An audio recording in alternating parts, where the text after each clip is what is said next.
हस् thank you Prasad please यो मेको हजुर हाम्रो 2 बजे हजुर आइसक्यो टोली आइसक्यो हजुर 10 जना भएको छ बिस्तारै आउँदै गइसिन्छ हजुर ए अच्छा ए नत्र वेट गर्ने कि भनेर चाहिँ के छ दिनेश सर के 2 मिनेट वेट गर्न ठिकै छ सक्नुहुन्छ नत्र सुरु गरौँ है त सुरु गरौँ 2 मिनेट भइहाल्छ मेरो त केही छैन 2 मिनेट त किनकि 2-3 जना अब मात्रै थप्यो भने कतिजना हो पनि अलिकति संख्या आउँदै गरे भएर हजुर 15-16 जना हो पछि बीचमा चाहिँ फेरि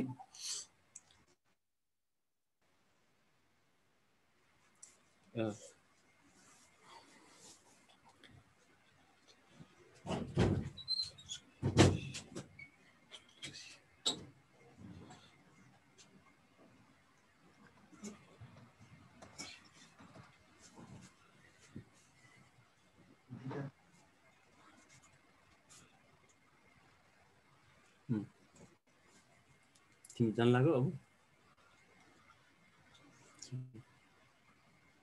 हुनुपर्छ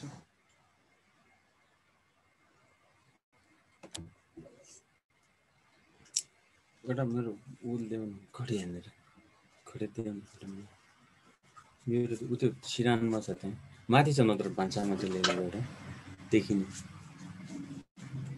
घडी किचनमा छ नि त्यही थियो उ छ नि गोलो घडी त्यो होइन मोबाइलको त मेरोमा छँदैछ गोलो छ नि गोलो हाम्रो किचनको अगाडि थियो नि यता बायाँ साइडमा West फ्ल्याङ्कमा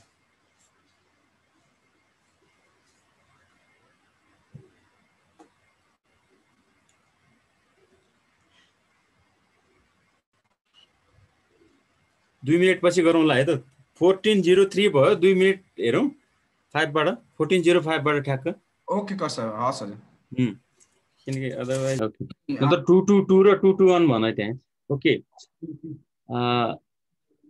good afternoon to all participants. Today welcome back again to in the series of presentations. Today we have very interesting topic, that is the Nagorno-Karabakh conflict as a part of current affairs. The current affair is basically there are many events that have a political or even a social significance happens at the current time. That means these events are collectively called current affairs. Current affairs can be looked from from various old views, like from old view, from a nationalistic point of view, or from social point of view, and from the military point of view. From the various viewpoints, any current happening can be analyzed. So today, with this, the aim of our presentation would be to discuss the current affairs regarding the Nagorno-Karabakh conflict. And the sequence we are going to follow is like the first of all, we will be discussing about the Nagorno-Karabakh.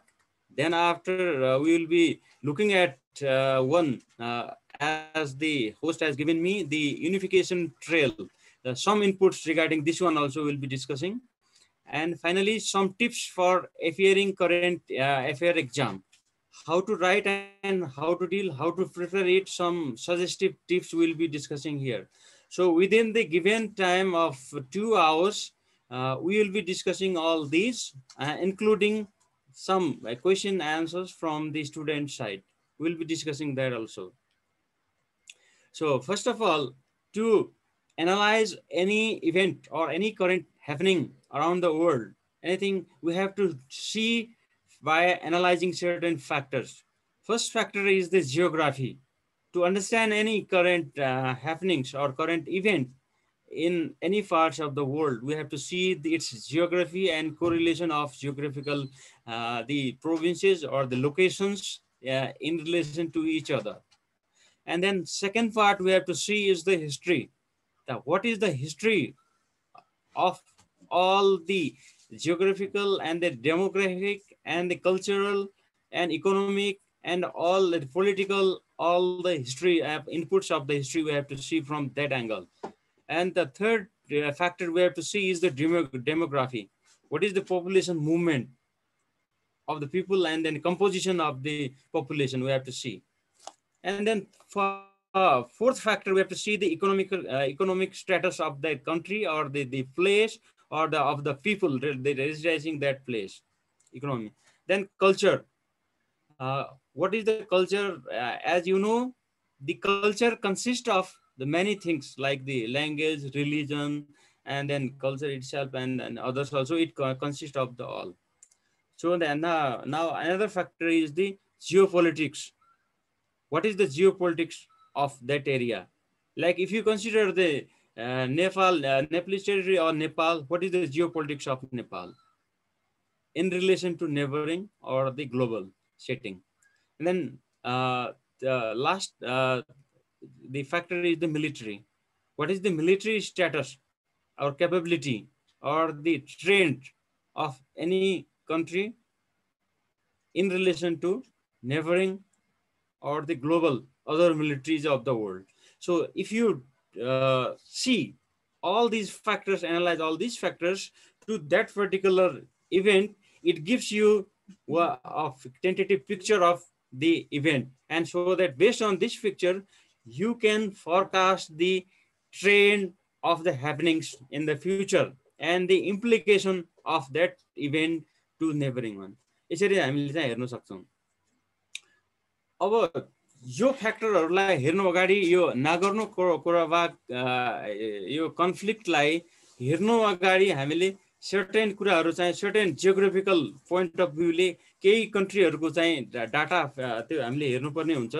त्यसमा सबभन्दा पहिला Armenia, the key players as you know, key players are Armenia, Azerbaijan, Georgia, Russia, Iran, Turkey, all the key player भए तापनि हामीले basically we will be looking from three basically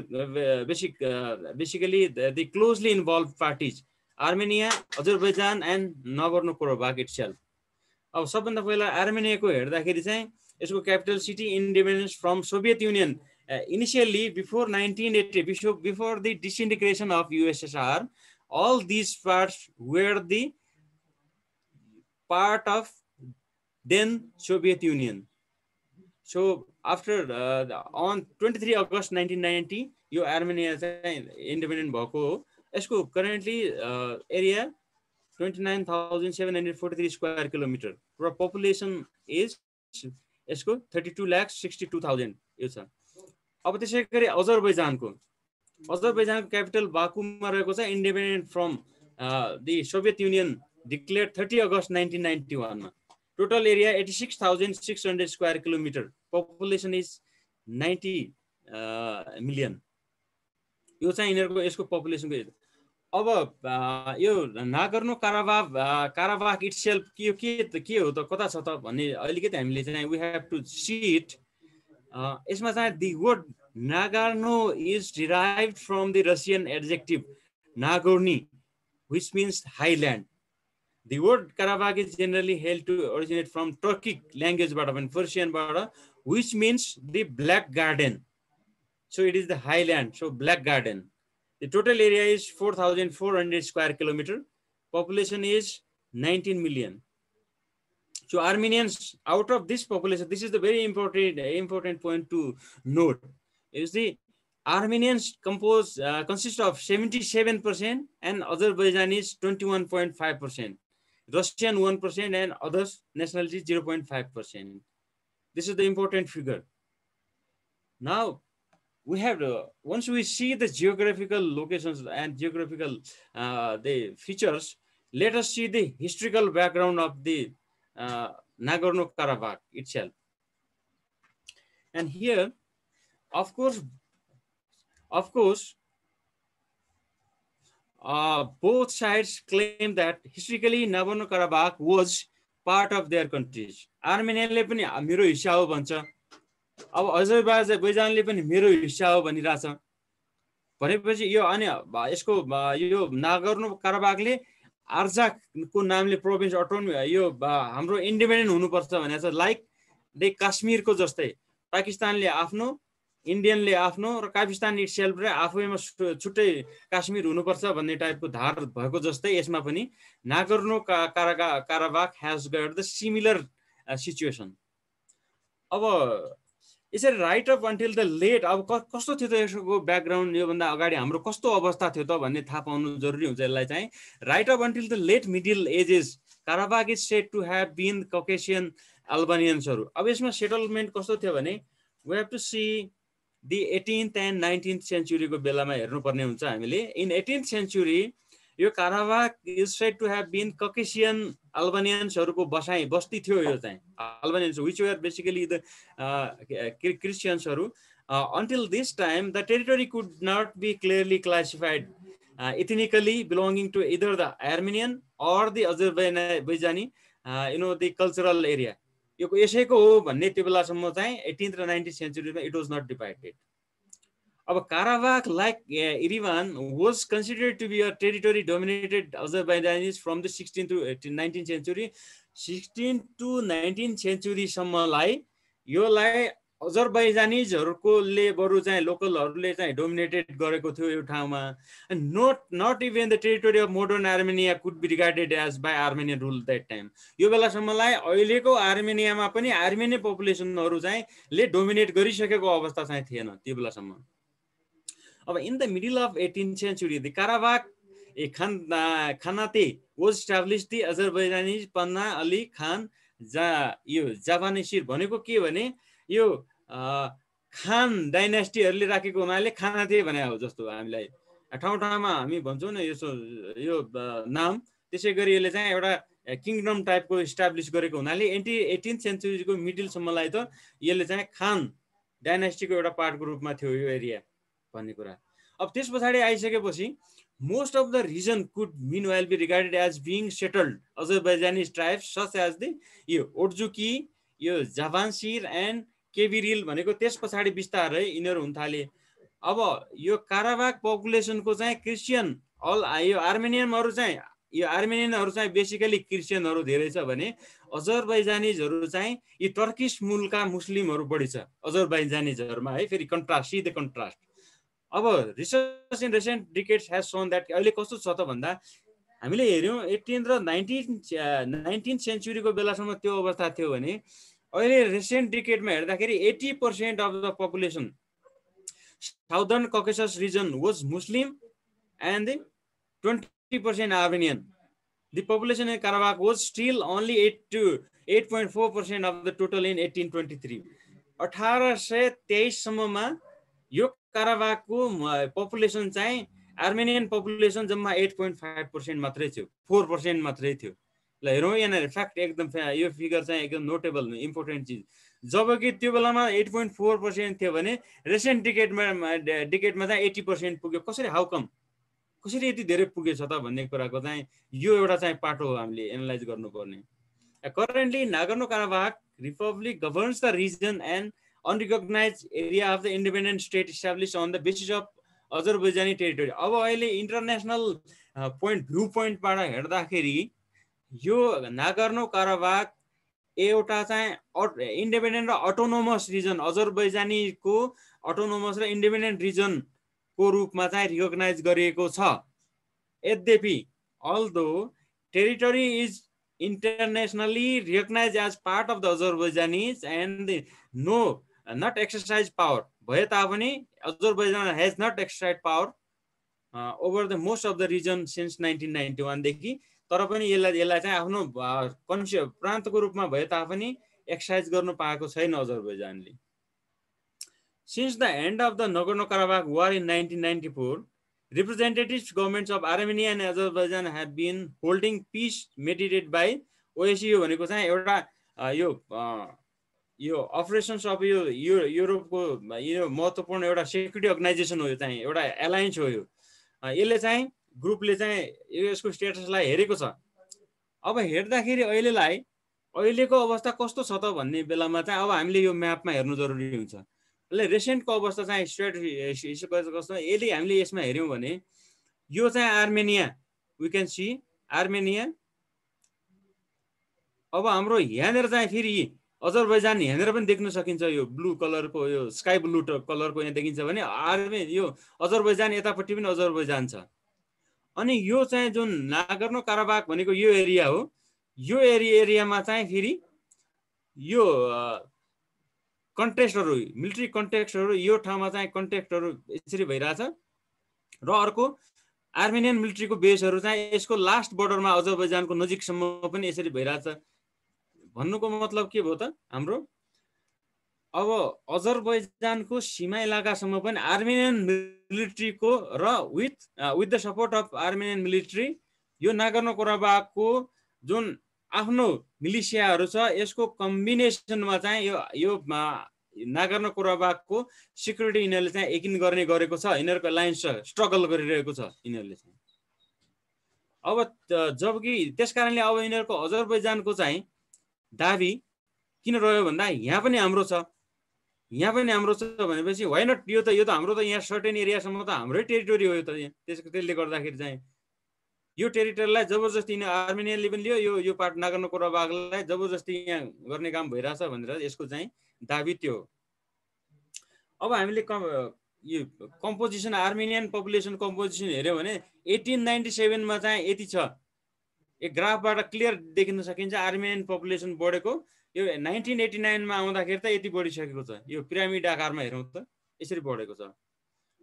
अब then how it comes that the population of Nagorno-Karabakh in 1989 was mostly 77% of Armenians. कसरी आयो त, why did war erupt, कसरी भयो त भन्ने कुरामा चाहिँ the relationship among the three major ethnic groups of the Armenians, Azerbaijanis र Georgians has been negative since its history. अब यो के कारणले आयो भन्दा यसको सर्टमा छोटकरीमा म भनिदिन्छु यो कारण के भयो भने जब पहिला चाहिँ हामीले हिस्ट्री पनि मैले भनेको थिएँ, हिस्ट्री थाहा पाउनु पर्ने किनभने अटोमान एम्पायर जब कोल्याप्स भइसकेपछि सोभियत रुलमा यो रिजन आइसकेपछि सोभियतले आफ्नो फेभरमा यो 1921 मा 1923 तिर यसले चाहिँ एउटा माइग्रेसन पोलिसी ल्याएको छ। यसले इन्डस्ट्रियलाइजेसन भइसकेपछि पोस्ट सोभियत एरामा चाहिँ सबै गभर्नमेन्टले चाहिँ आफ्नो इन्डस्ट्रियलाइजेसन र एउटा कम्युनिस्ट रुल आइसकेपछि पिपुलहरूलाई आवश्यकता अनुसारले माइग्रेसन गराएको छ, माइग्रेसन पोलिसी छ।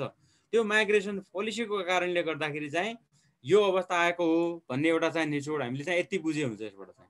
ओके, अर्को चाहिँ यो सिचुएसनबाट चाहिँ जुन आर्मेनियनहरू चाहिँ को पपुलेसन, अब जब हाम्रो पपुलेसन 77% चाहिँ नागर्नो काराबाखमा हाम्रो पपुलेसन छ, एरिया चाहिँ अजरबैजानीको कन्ट्रोलमा कसरी हुन सक्छ भन्ने दाबी चाहिँ फेरि आर्मेनियनको हुन्छ। त्यहाँनिर चाहिँ अजरबैजानीजको भनाइ चाहिँ इन्टरनेसनली युएन लगायतका बडीहरूले चाहिँ अब हाम्रोमा चाहिँ यसरी चाहिँ दिइसकेपछि मानिसके मान्यता भए चाहिँ हाम्रो टेरिटोरीलाई पपुलेसन उनीहरूको बस्दैमा हुन्छ र भनेर उनीहरूको खिचातानी चाहिँ बसिरहेको अवस्था छ। त्यहाँनिर दुईटा थरीको खिचातानीको कुरा यति बुझे हुन्छ यहाँनिर चाहिँ है। फेरि अब यो यस पछाडि चाहिँ यो Armenia wanted to take Nagorno Karabakh from Azerbaijan, उसले लिन खोज्छ। अब यो यसलाई चाहिँ इनिसियली एम्बिसन यो 91 मा यिनीहरू इन्डिपेन्डेन्ट भइसकेपछि यसले आर्मेनियाले त्यसरी लिन खोज्छ।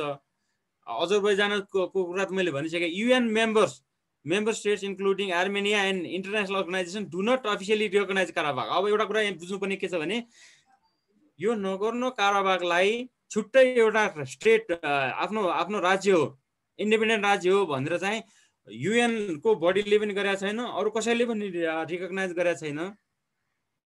मात्र कसले गर्यो भन्दा तीनटा, अब्खाजिया, साउथ ओसेटिया र ट्रान्सनिस्ट्रिया भनेको चाहिँ यिनीहरू पनि जर्जियाकै सेरोफेरोको भित्रका चाहिँ नजिकका यी फेरि यस्तै खालका फेरि अनरिकगनाइज राज्यहरू हुने फेरि तीनटा। यिनले मात्र गरेछ, अरू कसैले पनि गरेका छैन काराबाखलाई।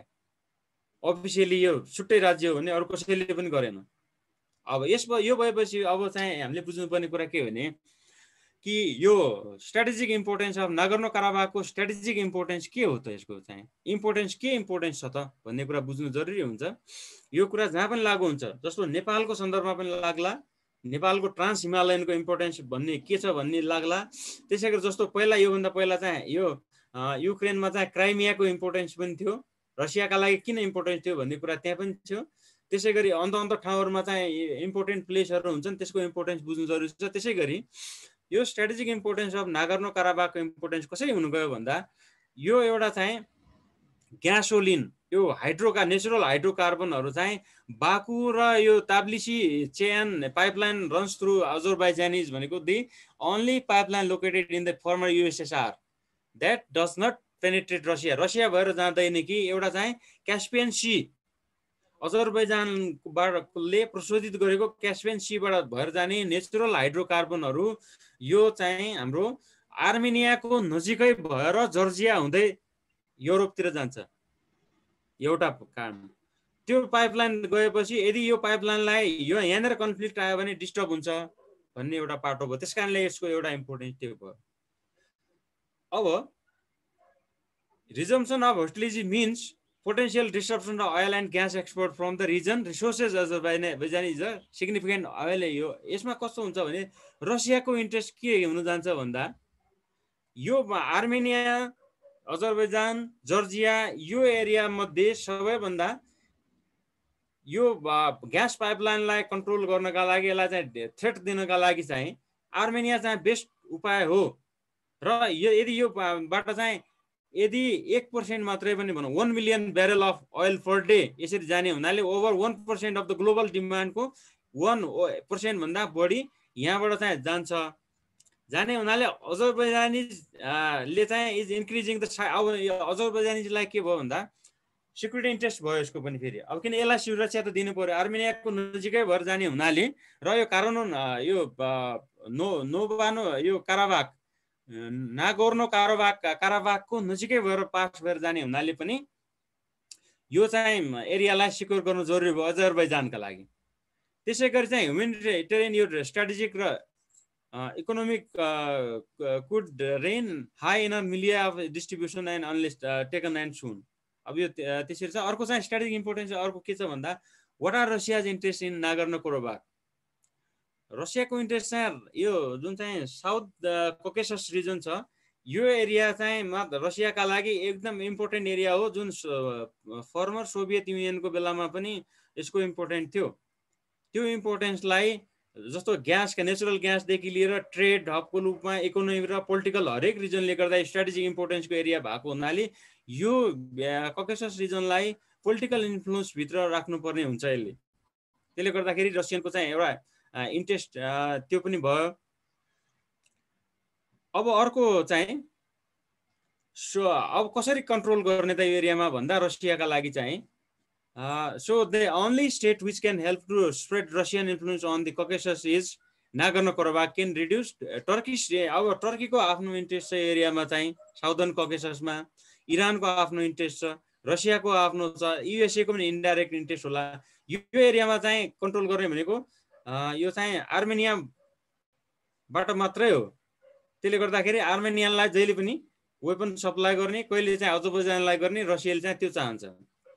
अब यो स्ट्राटेजिक इम्पोर्टेन्स अफ नागर्नो काराबाखको चाहिँ अर्को चाहिँ न्यू इनर्जी अर्को कुरा के गर्यो रिसेन्टली भने एउटा बुझ्नुपर्ने 2090 को जुलाईबाट सुरु हुने गरी यो चाहिँ के थियो भन्दा पास्टमा अजरबैजानले चाहिँ फेरि यो युरोपमा चाहिँ अर्को दुईटा यो तनाव भन्ने एउटा यो ग्यास लाइन हो, ग्यास प्रोडक्सन हो थप, अर्को चाहिँ यो ट्याप भन्ने दुईटा चाहिँ यो ग्यास प्रोडक्ट पेट्रोलियम प्रोडक्ट्सहरू अथवा ग्यास पाइपलाइनहरू चाहिँ यहाँबाट फेरि त्यो लैजानका लागि चाहिँ फेरि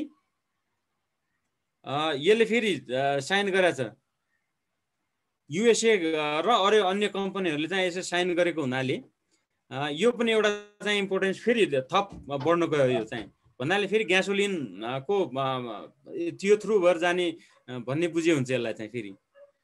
अर्को चाहिँ अब यसलाई खासमा चाहिँ हामीले बुझ्नुपर्ने यो South Caucasus is believed to be significant geopolitical point in the world.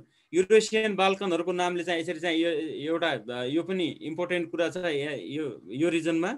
अब अर्को Nagorno Karabakh conflict for security and instrumental factors has an influential role for the American interest in the South Caucasus. अब कस्तो भने अर्को चाहिँ हाम्रो जस्तो अफगानिस्तान जस्तो वार इन अफगानिस्तान हामीलाई थाहा छ जुन भइरहेको त्यो बेलामा चाहिँ पहिला पाकिस्तानसँग प्याक्ट थियो युएसए को।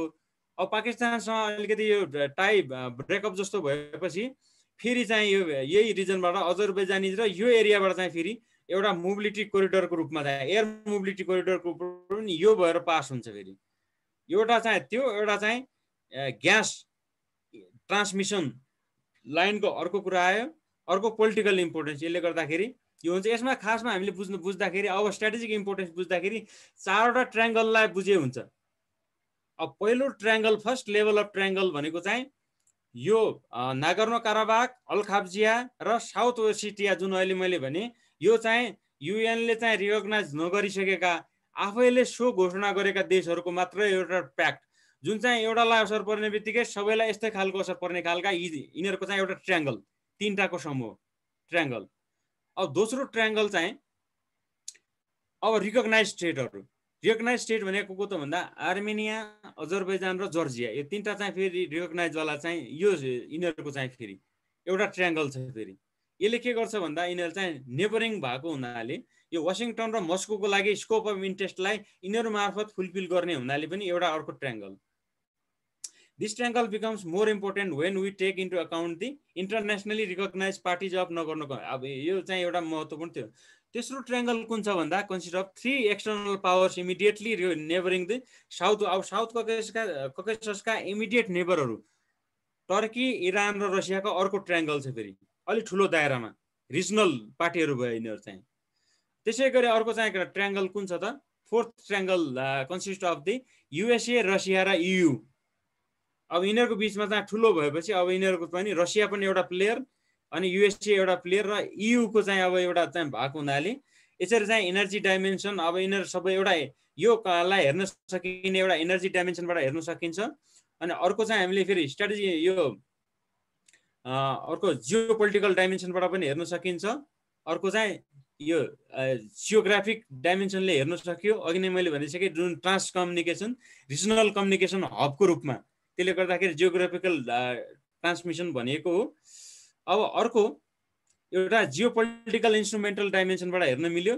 Nagorno Karabakh conflict serves as a geopolitical tool of or obstacle in the whole region, in particular the following interests are noteworthy under this dimension भनेको चाहिँ यसमा फेरि कुराहरु चाहिँ जुन मैले केही कुराहरु थपेको छु। यसमा चाहिँ मस्कोले कसरी चाहिँ यो जियोपोलिटिकल सेटिङ आफ्नो फेभरमा राख्न चाहन्छ, युएसए ले इन्डाइरेक्टली कसरी प्रभाव दिन चाहन्छ, टर्कीले कसरी दिन चाहन्छ, यो कुराहरु चाहिँ यहाँ भित्र आउँछ। चाहिँ यो रिलेटिभ चाहिँ टर्म हो। यो जियोग्राफीसँग पोलिटिक्स घुसाएपछि जियोपोलिटिकल रिलेसन चाहिँ यो सेटिङमा आउँछ है।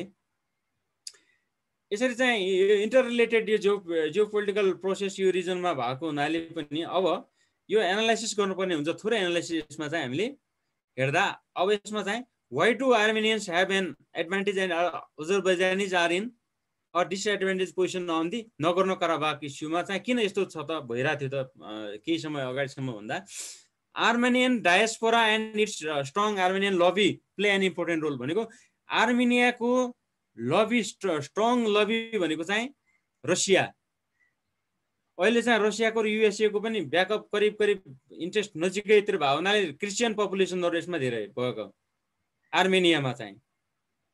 यसरी छ भने अजरबैजानमा मुस्लिम पपुलेसनहरु र टर्किसको वर्चस्व रहेको त्यहाँनेर चाहिँ छ।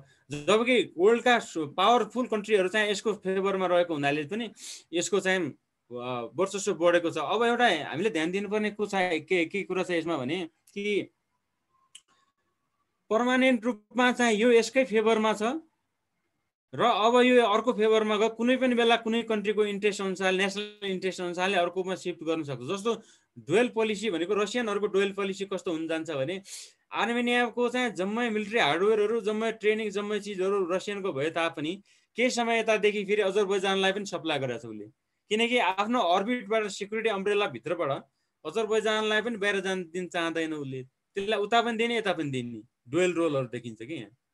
अब त्यस्तै अजरबैजानको र अनि यो टर्कीले पनि अजरबैजानलाई त्यसपछि रिसेन्ट टिकेटमा चाहिँ आफ्ना लेटेस्ट वेपनरी ट्रेनिङ सिस्टम जम्मै मिलिट्री ब्याकअप चाहिँ फेरि अजरबैजानलाई दिएको छ टर्कीले फेरि। यसले गर्दाखेरि चाहिँ अलिकति आर्मेनियाको पोल्टा अलिकति भारी भएको पनि मिलिट्री पनि स्ट्रङ भएको र जियोग्राफी वाइज पनि हाइल्यान्डमा चाहिँ रहेको हुनाले चाहिँ आर्मेनियाको थियो भने अहिले मिलिट्रीको लेटेस्ट वेपन सिस्टमहरू र कुराहरू त जस्तो रसियनले पनि आफ्नो चाहिँ यो स्याम 400 भन्ने जुन latest surface to air missile छ यो पनि बेचेको छ अजरबैजानलाई फेरि। र अब यो सब पछि पनि आउँछ पछिल्लो स्लाइडहरूमा पनि मिलिट्री वाइज पछिल्लो अवस्थामा चाहिँ र अनि ग्यासहरू बेचेर प्रशस्त आम्दानी पनि अलिकति बढेको हुनाले चाहिँ अजरबैजानले आफूलाई बलियो बनाउँदै लगेको चाहिँ फेरि देखिन्छ यहाँनिर। अब करेन्ट एक्टिभिटिज के छन् त भन्दा हामीले चाहिँ यसलाई 2020 का अब करेन्ट इभेन्टहरू के भइरहेछन् त अहिले भन्ने बारेमा यहाँ यो त्यसको डिटेल्स यहाँ दिएको छ। 2020 अब हामीले ब्याकग्राउन्ड हिस्ट्री र जियोपोलिटिकल यो कुराहरू र मिलिट्री वाइज को ब्यालेन्स बुझिसकेपछि अहिले रिसेन्टली के भयो भन्ने पनि करेन्ट एफेयर द मेन घटना यसमा बुझ्नुपर्ने हुन्छ। यसमा चाहिँ 2020 को Nagorno Karabakh conflict is an ongoing armed conflict हो। यो अनगोइङ भइरहेछ। यो चाहिँ सेल्फ प्रोक्लेम्ड यो रिपब्लिक अफ आर्टस्याक भनेर चाहिँ यिनीहरूले घोषणा गरेर यसका जुन मिलिसियाहरू छन् यो सहितको आर्मेनियाको यो टिमले र अजरबैजानिजको भर्सेसमा चाहिँ यहाँ इभेन्ट भइरहेछ। The clashes began on the morning of 27 September 2020 मा along the Nagorno Karabakh line of control September partially mobilisation was declared in the Azerbaijan. योभन्दा पहिला के भएको थियो भन्दा यो जुन सोभियत युनियन विघटन भइसकेको अवस्थामा चाहिँ यो इन्डिपेन्डेन्ट कन्ट्रीहरू चाहिँ 15वटा चाहिँ राज्यहरू चाहिँ स्वतन्त्र भइसकेको अवस्थामा चाहिँ त्यो बेलादेखि लिएर 1994 सम्मलाई यस्तै खालको कन्फ्लिक्टहरू बिचमा भइरहेको थियो। जुन 1994 मा चाहिँ सिज फायर डिक्लेयर गरिएको थियो एउटा कुरा, तर पनि त्यो सिज फायर भनिएको छ नो वार नो पिस जोनमा चाहिँ समस्या चाहिँ भइ नै रहेको थियो, मान्छे मर्ने क्रम चाहिँ जारी नै थियो। व्हेयरएज मेन गरी चाहिँ यो 27 सेप्टेम्बर 2020 मा त मस्याकरै सुरु भयो, यहाँनिर चाहिँ सुरु भयो। अब numerous countries and the United nation strongly condemn आफ्नो तौरबाट चाहिँ इन्टरनेसनल एक्टरहरूले यिनीहरूले फाइटिङ चाहिँ हुनुहुन्न यसरी गर्नुपर्छ भने रसियाले पनि सिज फायर यो ब्रोकर गरेकै छ। यो गरिसकेपछि अब यो जस्ट बिफोर 0400 GMT अनुसारले अक्टोबर 10 सम्मलाई चाहिँ यो कन्फ्लिक्ट भयो, सेप्टेम्बर 27 बाट 10 अक्टोबरसम्म। त्यस पछाडि चाहिँ रसियन फरेन मिनिस्टर चाहिँ यो को नेतृत्वमा चाहिँ Armenia Azerbaijan had agreed on a cease fire. यो नगर्नो काराबाखमा चाहिँ सिज फायर यो चाहिँ 10 आवर्स अफ टक 10 घण्टासम्म कुरा गरिसकेपछि यिनीहरू सिज फायर चाहिँ त भनेको छ यिनीहरूले, तर पनि यसलाई चाहिँ फेरि दुईटै उहरूले मिनिस्ट्री अफ डिफेन्सले दुईटैले त्यो उ गर्न डिटेलमा चाहिँ अब वर्कआउट हुने क्रम बाँकी नै छ र आन्तरिक रूपमा चाहिँ दुईटैको क्षति के कस्तो भयो त भन्ने कुरा पनि आउनु बाँकी नै छ र टोटल सेटल हुनु बाँकी नै छ, अनगोइङ नै छ यो यसरी चाहिँ। यो अब non military action from the both side के भयो भन्ने बारेमा चाहिँ नन मिलिट्रीहरूले के गरे भन्ने डेभलपमेन्टहरू यहाँ दिएको छ फेरि। अब है यसमा चाहिँ धेरै कुराहरू आउँछन्, तपाईँहरूले फेरि यो स्लाइड पनि त्यही छ, यो अध्ययन गरे हुन्छ। यो चाहिँ यो स्लोगनका साथ भने we are going to win भन्दै अब भनौँ सेन्टर अफ पेरिभिन in the support of republic of 2020 भन्दै on 28 September Armenian banned all man. अब यसले उताको ब्यान गर्ने यताको ब्यान गर्ने क्रिस क्रस फेरि त्यहाँ साइकोलोजिकल वारफेयर गर्ने यो खालका चाहिँ चालु नै छन्। जुन नन मिलिट्री एक्सन पनि आर्मेनियाको यहाँ देखाइएको छ। यसै गरी अजरबैजानिज मार्चहरू यसरी यहाँ दिएको छ। त्यसै गरी अब नन मिलिट्री अजरबैजानीका कुराहरू थप कुरा कन्टिन्यू यहाँ दिएको छ। 27 अक्टोबरदेखि अहिलेसम्मलाई 27 सेप्टेम्बरदेखि के भयो भन्ने कुराहरू यहाँ दिएको छ। त्यसै गरी अब यो सिभिलियन क्याजुअल्टीहरू कति भयो भन्ने बारेमा चाहिँ पनि अब एक्ज्याक्ट फिगरहरू नआइसके तापनि अजरबैजानीजहरूले मार्चिङ इन बाकु यसले आफ्नो क्यापिटल सिटीमा चाहिँ अजरबैजानीजहरूले प्रदर्शन गरिरहेछ। अहिले ठिक गर्नुपर्छ अब यो आर्मेनियनहरूलाई भन्दै दुईटैको आफ्नो ठाउँमा यसरी डेभलपमेन्ट भइरहेछ।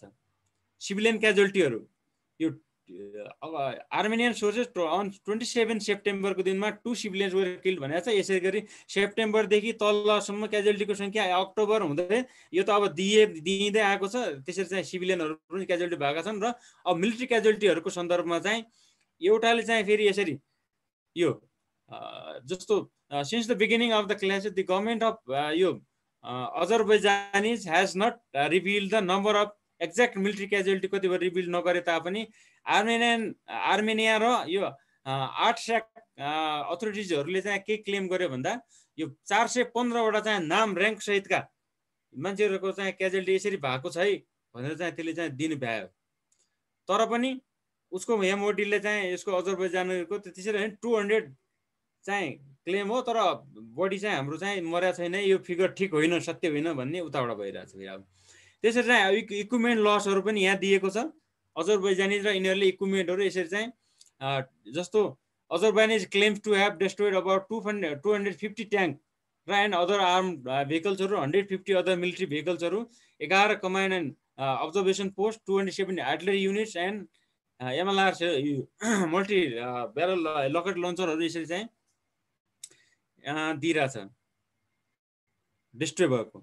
त्यसै गरी अर्को साइडले पनि आर्मेनियनहरूले यिनीहरूले चाहिँ एक आपसमा मिलिट्रीहरूको चाहिँ दिएको। अब यसको एनालाइसिसमा के छ भन्दा अब केही यो उनीहरूको यो एनालाइसिस अनुसारले चाहिँ यिनीहरू 27 September interview regional expert Thomas D wall भन्नेले चाहिँ stated that it was highly unlikely that hostilities were initiated by the Armenian side as they were already in possession of the territory and were incentivized to normalize the status quo.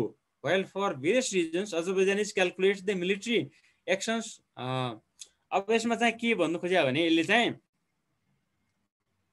अहिलेको अवस्थामा चाहिँ military aggression wise सुरुका दिनहरूमा चाहिँ अजरबैजानिजको मुभहरू, aggressive मुभहरू र pin point टार्गेटहरू hit गर्ने capability भएको हुनाले यसले अफेन्सिभ मुभहरू भए तापनि ग्राउन्ड वाइज त्यसको चाहिँ हाई ग्राउन्डमा भएको हुनाले र उसको चाहिँ क्षति सुरुमा भए तापनि लामो समयदेखिको मिलिट्री प्रिपरेसन र आर्मीको सङ्ख्या बढी भएको हुनाले आर्मेनियनहरूलाई त्यति क्षति पुर्याउनु नसक्ला यसले पनि धेरै भन्ने कुरा हो चाहिँ यो।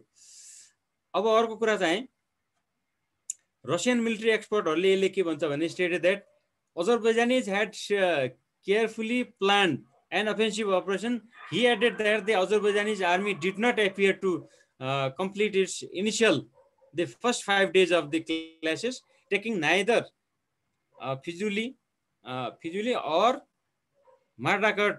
Similarly, political an expert of the Carnegie Moscow Center and for Russia Affairs magazine believe that Azerbaijanis launched the offensive to improve Azerbaijan a suitable season for hostilities in the terrain. भनेको मतलब सिजनलाई पनि suitable गर्ने चाहिने हुनाले यो सिजनमा चाहिँ त्यो हाइल्यान्ड र अलि चिसो सिजन भएको हुनाले चाहिँ अजरबैजानीजहरूले डिटेल प्लान नभए तापनि यो चाहिँ लन्च गरिरहेको अवस्था थियो, आफ्नो सुपेरिटी देखेर लन्च गरिरहेको अवस्था यसको भनाइ। यसले सर्टेन फिगरहरूलाई चाहिँ मिलिट्री एक्सपर्टहरूलाई चाहिँ कोट गरेर चाहिँ यो एनालाइसिस गरिएको हो। अब Turkey appears to be using the conflict to attempt to leverage its influence in the South Caucasus eastern border.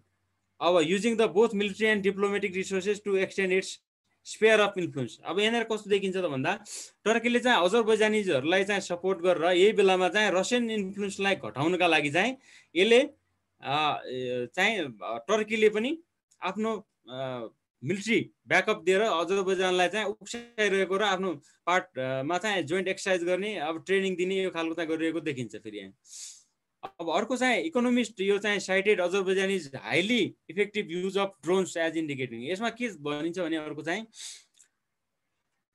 यो चाहिँ अजरबैजानिजहरूसँग टर्कीले बेचेका यो TB2L भन्ने चाहिँ यसको फेरि ड्रोनहरू चाहिँ यिनीहरूसँग छन्, मिलिट्री ड्रोनहरू, जसले गर्दाखेरि चाहिँ रियल टाइम पिक्चर दिन सक्छ र यसले चाहिँ फेरि चाहिँ के डेभलपमेन्ट भइरहेछ भनेर पिन पोइन्ट टार्गेट गर्न सक्ने हुनाले यो पावर चाहिँ उसले दिएको छ। एउटा चाहिँ यो छ रोल अफ हिस्टोरिकली रिसेन्ट यो dehumanisation in the resumption of the conflict emphasise major clashes related to the politics of imperial Russia began in the version during the collapse of Soviet Union. यो त्यही बेलादेखि नै यो चाहिँ ह्युमनाइजेसनको विरुद्धमा चाहिँ यो इनह्युमन कुराहरू चाहिँ को अवस्था चाहिँ यो रसियन एम्पायरको अब जब रसियन तत्कालीन सोभियत युनियन विघटन भइसकेपछि बल्ल बडी क्लासहरू चाहिँ सुरु भयो भन्ने एउटा ब्याकग्राउन्ड चाहिँ यहाँ दिएको छ, विच विल लाइकली यो स्टेरियोटाइप छ र यो कन्टिन्यू पनि हुनसक्छ फ्युचरमा चाहिँ जसरी पनि यो। अर्को चाहिँ यो डाइमेन्ड मिलिट्री क्यापेबिलिटीको चाहिँ अलि डिटेलमा गर्दाखेरि चाहिँ अलिकति पिन पोइन्ट रूपमा हामीले भन्दाखेरि चाहिँ with allies such as Israel Turkey र अब इजरायलले सबभन्दा अजरबैजानीलाई फेरि के गरेछ भन्दा यसले पनि यो बेचेको छ युएबीहरू फेरि यसले पनि फेरि Turkey and to certain extent Russia Azerbaijan has had no problem buying modern weapons in order to settle the issue. यसले दिएको छ, किन दियो त भन्दा इजरायलले किन दियो त मुस्लिम कन्ट्रीलाई भन्ने कुरा अर्को हेर्नुपर्ने कुरा हुन्छ। किनकि यो चाहिँ मुस्लिम कन्ट्रीहरूमध्ये it was the Azerbaijan who recognise Israel as a independent state. इजरायललाई रेटिफाई गर्ने, यसलाई रिकग्नाइज गर्ने स्टेटहरूमध्ये अजरबैजान पनि एउटा हो। त्यसले गर्दाखेरि चाहिँ दियो। अर्को कुरा चाहिँ अजरबैजान मार्फत इरानको नजिकै पुग्न सकिने हुनाले, सीमा नजिकै पुग्न सकिने हुनाले पनि आफ्नो उपस्थिति बढाउनका लागि पनि इजरायलले चाहिँ ब्याकअप दिएको छ, मिलिट्री ब्याकअप। अब अजरबैजानीजहरू larger military now heavily armed and trained by Turkish effective use of these systems has given it an edge which it seeks to secure victory on the battlefield and leverage the return of the areas in Azerbaijan lost in the last war। अब यसले अजरबैजानले के चाहन्छ त भन्दा यस्तो military backup आएको मौकामा चाहिँ यसैको फाइदा उठाएर चाहिँ यो अजरबैजानीले चाहिँ आफ्नो ब्याटल लन्च गरेर आफ्नो गुमेको भूभागहरूलाई फिर्ता गर्न चाहने।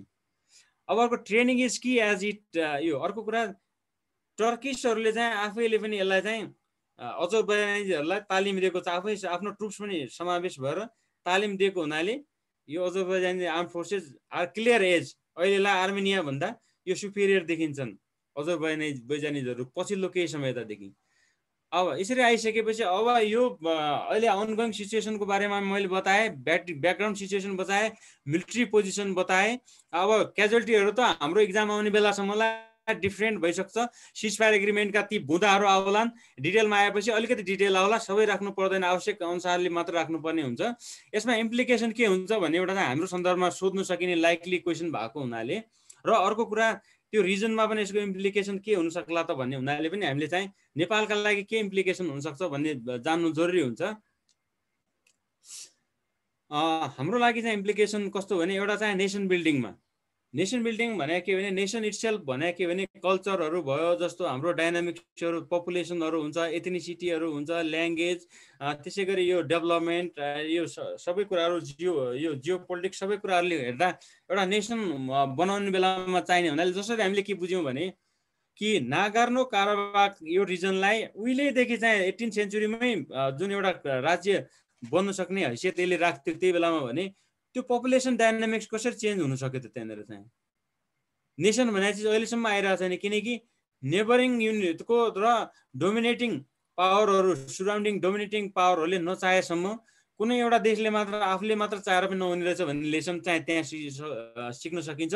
हाम्रो सन्दर्भमा पनि हाम्रो भिडाउँदाखेरि हाम्रो पनि नर्थ र साउथकोले इन्डिपेन्डेन्ट पोलिसी नेपालप्रति अख्तियार नगरेसम्म, नेपाललाई डोमिनेट गर्ने पोलिसी चाहिँ अख्तियार गरिरहेसम्म नेपालको आफ्नो हिसाबले चाहिँ नेसन बिल्डिङ हुन गाह्रो हुन्छ भन्ने लेसन यो। अर्को फरेन पोलिसी पनि, हाम्रो फरेन पोलिसी पनि नर्थ यो वालासँग गर्ने कि साउथसँग चाहिँ हाम्रो एलाइन गर्ने कि भन्ने कुरा चाहिँ, अथवा चाहिँ इन्डिपेन्डेन्ट गर्ने, त्यो दुईटालाई ब्यालेन्स गर्ने भन्ने चिज पनि त्यहाँनिर देखिन्छ। जसरी चाहिँ अब अजरबैजान र आर्मेनियामा जसरी देख्यौँ हामीले, रसियाको फरेन पोलिसी त्यसमा कस्तो देखिन्छ भन्दा आर्मेनियालाई चाहिँ आफ्नो हिस्साको रूपमा लिइराख्ने भए तापनि पार्सियली मिलिट्री वाइज अजरबैजानलाई पनि सहयोग गरिरहेको अवस्था र पिस नचाहने, जहिले पनि अलिअलि खुरापाती भइराखोस् भन्ने चाहने हुनाले हामी पनि जज गर्न सक्छौँ कि हाम्रो सन्दर्भमा पनि के हुनसक्छ भन्ने चाहिँ एउटा।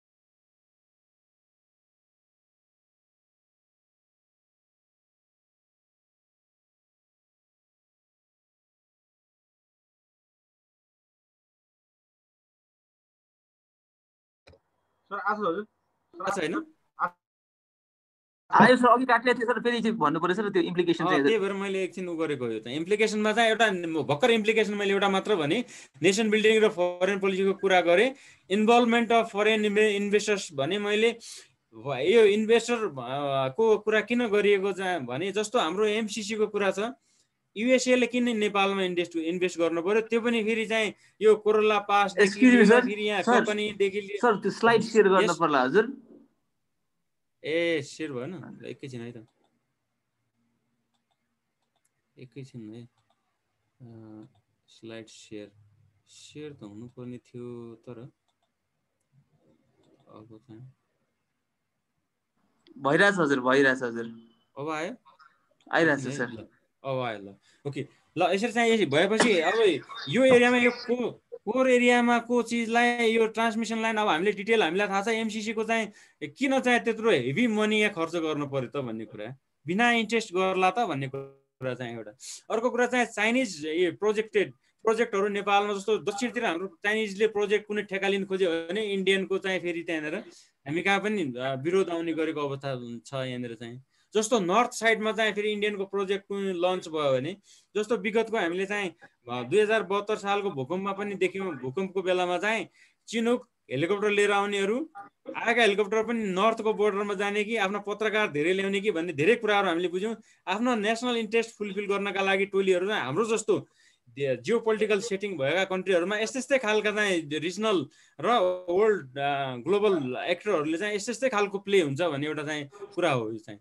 इन्भेस्टमेन्ट गर्दाखेरि पनि बुढी गण्डकी भन्यौँ जस्तो जलस्रोतमा लगानी एउटाले गर्न खोज्यो भने अर्कोले चाहिँ भाँजो हाल्ने फास्ट ट्र्याक हाम्रो बनाउन खोज्यो भने एउटालाई ठेक्का दियो भने अर्कोले विरोध गर्ने अर्कोलाई त्यही भएर मिलिट्रीले बनाउनु पर्यो यहाँनिर चाहिँ यस्तै खालको चाहिँ एउटा चाहिँ इन्भल्भमेन्ट हुन्छ अर्को ट्रान्स हिमालयन कनेक्टिभिटीको कुरा पनि यहीँनिर हो जस्तो दक्षिणले धोका दियो भने अहिले उत्तर जानुपर्ने हुन्छ उत्तरले पनि फेरि आफ्नो बिहार र युपीको पपुलेसनलाई फोकस गरेर पो यो कनेक्टिभिटी बढाउने हो कि कतै हाम्रो फाइदा के हुने त भन्ने अहिले सोच्नुपर्ने बेला हुन्छ त्यसरी importance of Tibet combined with the Nepal for US interest फेरि यो पनि एउटा सिमिलर सिचुएसन यहाँ पनि हाम्रो कहाँ हेरौँ है फेरि अनि अर्को चाहिँ डेमोग्राफिकल कम्पोजिसनहरू हामीले भन्यौँ अहिले चाहिँ इथनिकली हामी चाहिँ जमानादेखि एकदम हामीले मिलेर एक आपसमा भाइचाराको रूपमा बसिरहेको बेलामा यो अब अहिले आएर इथनिसिटीलाई चाहिँ क्लासहरू एथनिक पोलिटिक्स गर्न टोलीले पनि यहाँनिर झल्किन्छ अब यसले गर्दा कता लगिरहेछ त हाम्रो चाहिँ जुन स्टेबिलिटीलाई भन्ने कुरा यहाँ गर्न सकिन्छ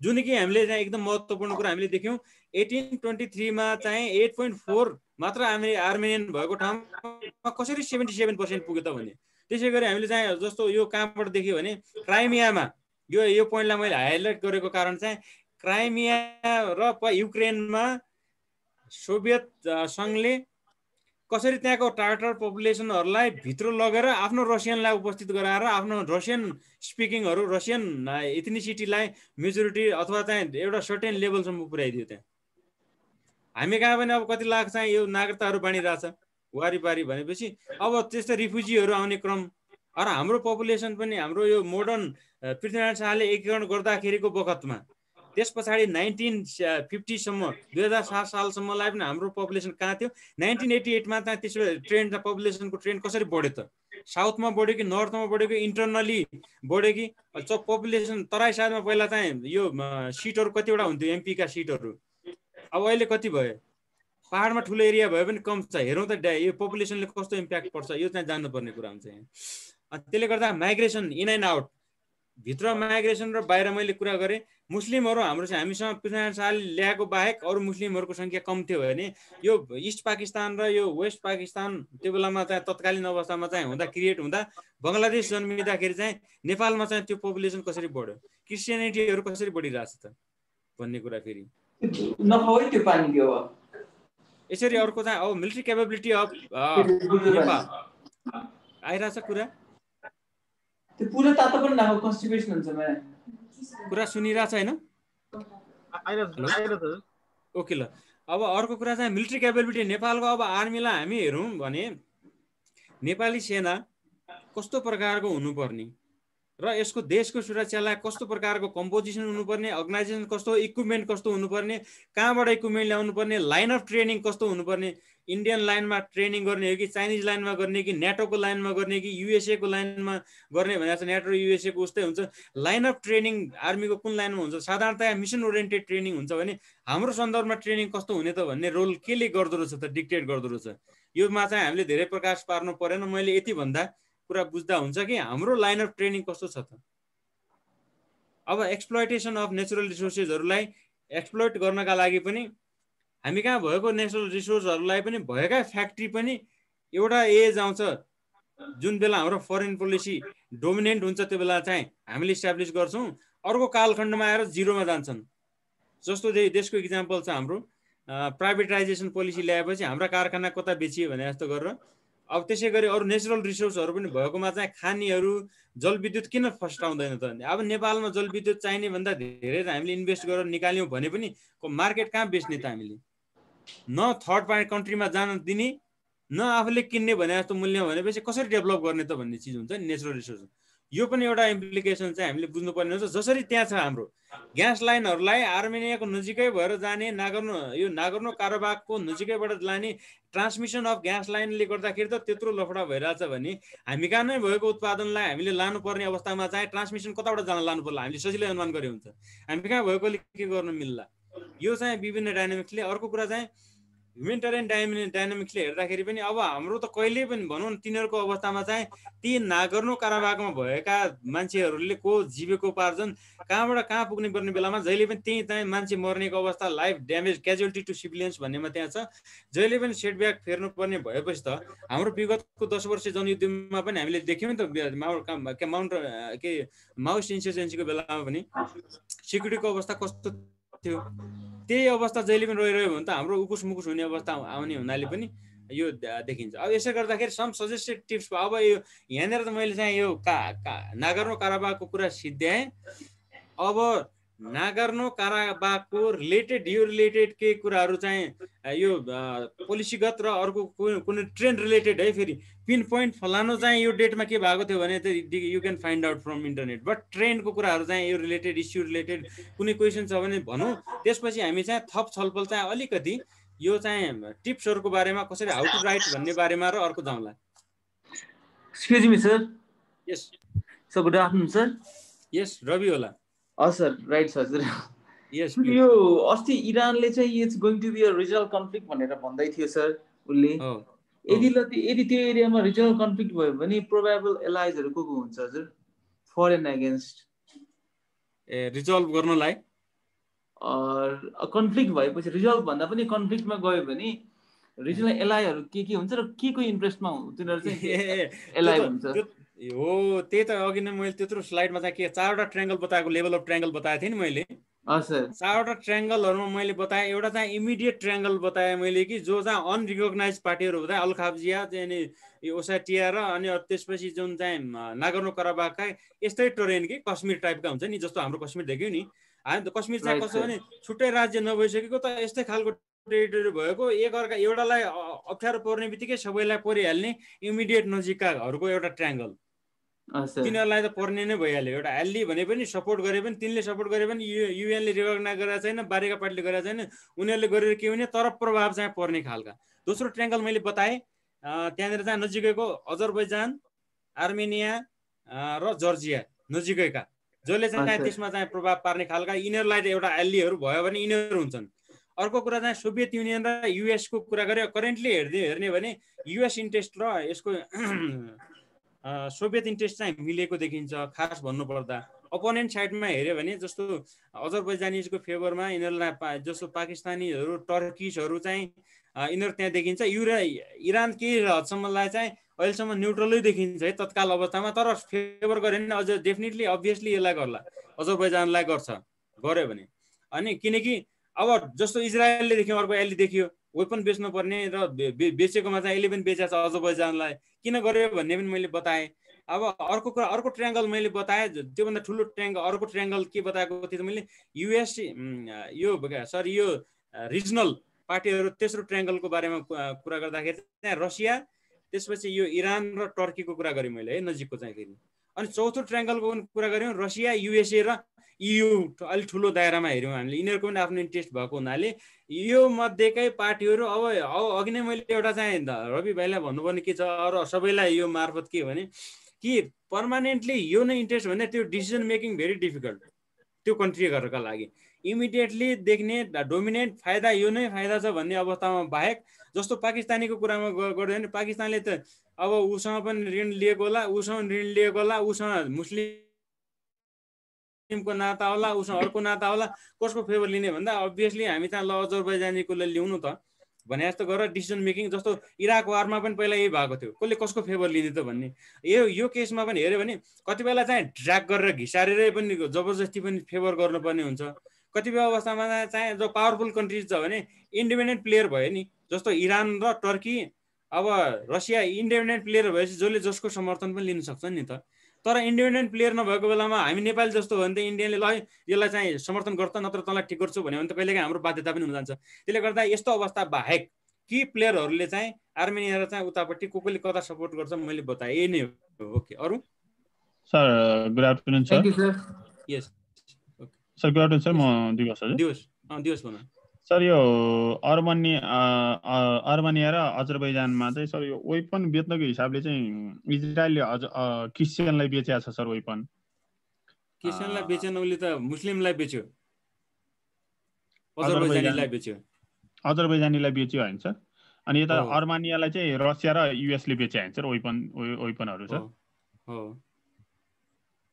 भन्छ यसलाई चाहिँ एउटा चाहिँ टेस्टिङ एउटा वेपन टेस्टिङको रूपमा पनि हामीले हेर्न सक्छौँ नि होइन सर यो सुन भाइ ल थ्याङ्क यू भेरी मच ल फेरि यहाँनिर यसरी बुझौँ यो वेपन टेस्ट मात्र होइन यो वेपन टेस्ट होइन कि वेपन बेच्ने कुरामा ल्याऊ फेरि वेपन ट्रेड पनि भन संसारभरि बेच्नु छ टेस्ट पनि गर्नु छ फेरि टेस्ट पनि गर्ने बेच्ने पनि जस्तो तिमीले के देख्यौ भने कि यो टर्कीको चाहिँ यो जुन युएभीहरू छ नि र यो वेपनहरू यसको पनि यसले के देखिन्थ्यो भने त्यो जुन चाहिँ कुर्दिसहरू छ नि कुर्दिसहरू सिरियामा पनि यसले चाहिँ टेस्ट गर्न पहिला युज गरिसकेको छ भने सेकेन्ड फेजको टेस्ट यसले यहाँ गर्न मिल्यो नि त जोइन्ट एक्सर्साइजै गरेर चाहिँ उसले गरेको छ भने यस्तो इफेक्टिभ देखिरहेको छ कि यसको चाहिँ मेरो चाहिँ वेपन इफेक्टिभ रहेछ भने चाहिँ अरूले पनि किन्न खोज्ने भयो नि त त्यहाँबाट चाहिँ अब इजरायलीको पनि त्यसै गरी देख्यो भने त इजरायलीको मार्केट हामीले देखेका छौँ इन्डियनले पनि किनेको छ इजरायलीहरूको चाहिँ यो सर्भिलेन्स क्यापेबिलिटी त इन्डियनले पनि लिएको छ त्यहाँको चाहिँ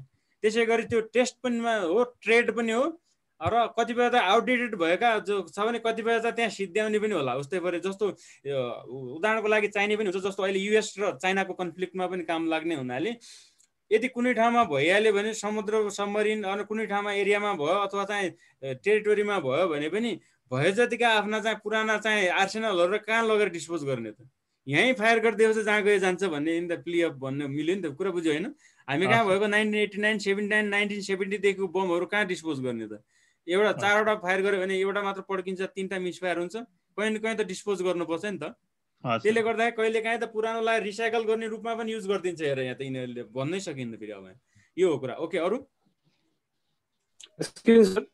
यस सर यो जुन चाहिँ अहिलेको कन्फ्लिक्ट छ यो कन्फ्लिक्टले गर्दाखेरि चाहिँ जस्तै अहिले यसमा दुईटा फाटो देखेको छ अब अजरबैजानको पार्टीमा चाहिँ मुस्लिमहरू बढी देखेको छ भने अब अर्मेनियामा चाहिँ अब रसियाको बेस पनि भएको हिसाबले रसियाको इन्फ्लुएन्स पहिलादेखि नै अर्मेनियासँग र तिनीहरूको अर्गनाइजेसन पनि एउटा छ त्यसले गर्दाखेरि चाहिँ यो रिजनलमा चाहिँ त्यो अजरबैजान र अर्मेनियासम्म मात्रै सीमित नभएर वार रिजनलमा चाहिँ पनि जान सक्ने चान्स छ कि छैन र प्लस यसले चाहिँ ओल्ड वारसम्म चाहिँ जान सक्ने चान्स चाहिँ कति छ हजुर अब यस्तो छ हेर यहाँनिर कस्तो देख्छु भने मैले आफ्नो त्यो एङ्गलबाट चाहिँ पर्सपेक्टिभबाट दिने कुरा हुन्छ होइन सम्भावना चाहिँ के कुनै चिजको पनि सम्भावना छैन भन्ने चाहिँ कहिले पनि never you can ignore 100% probability हो होइन अब यसरी चाहिँ वर्ल्ड वारसम्मै जाला भन्ने प्रोबेबिलिटी त भेरी लेस लाइकली यसमा चाहिँ जाला भन्ने चाहिँ लेस लाइकली नै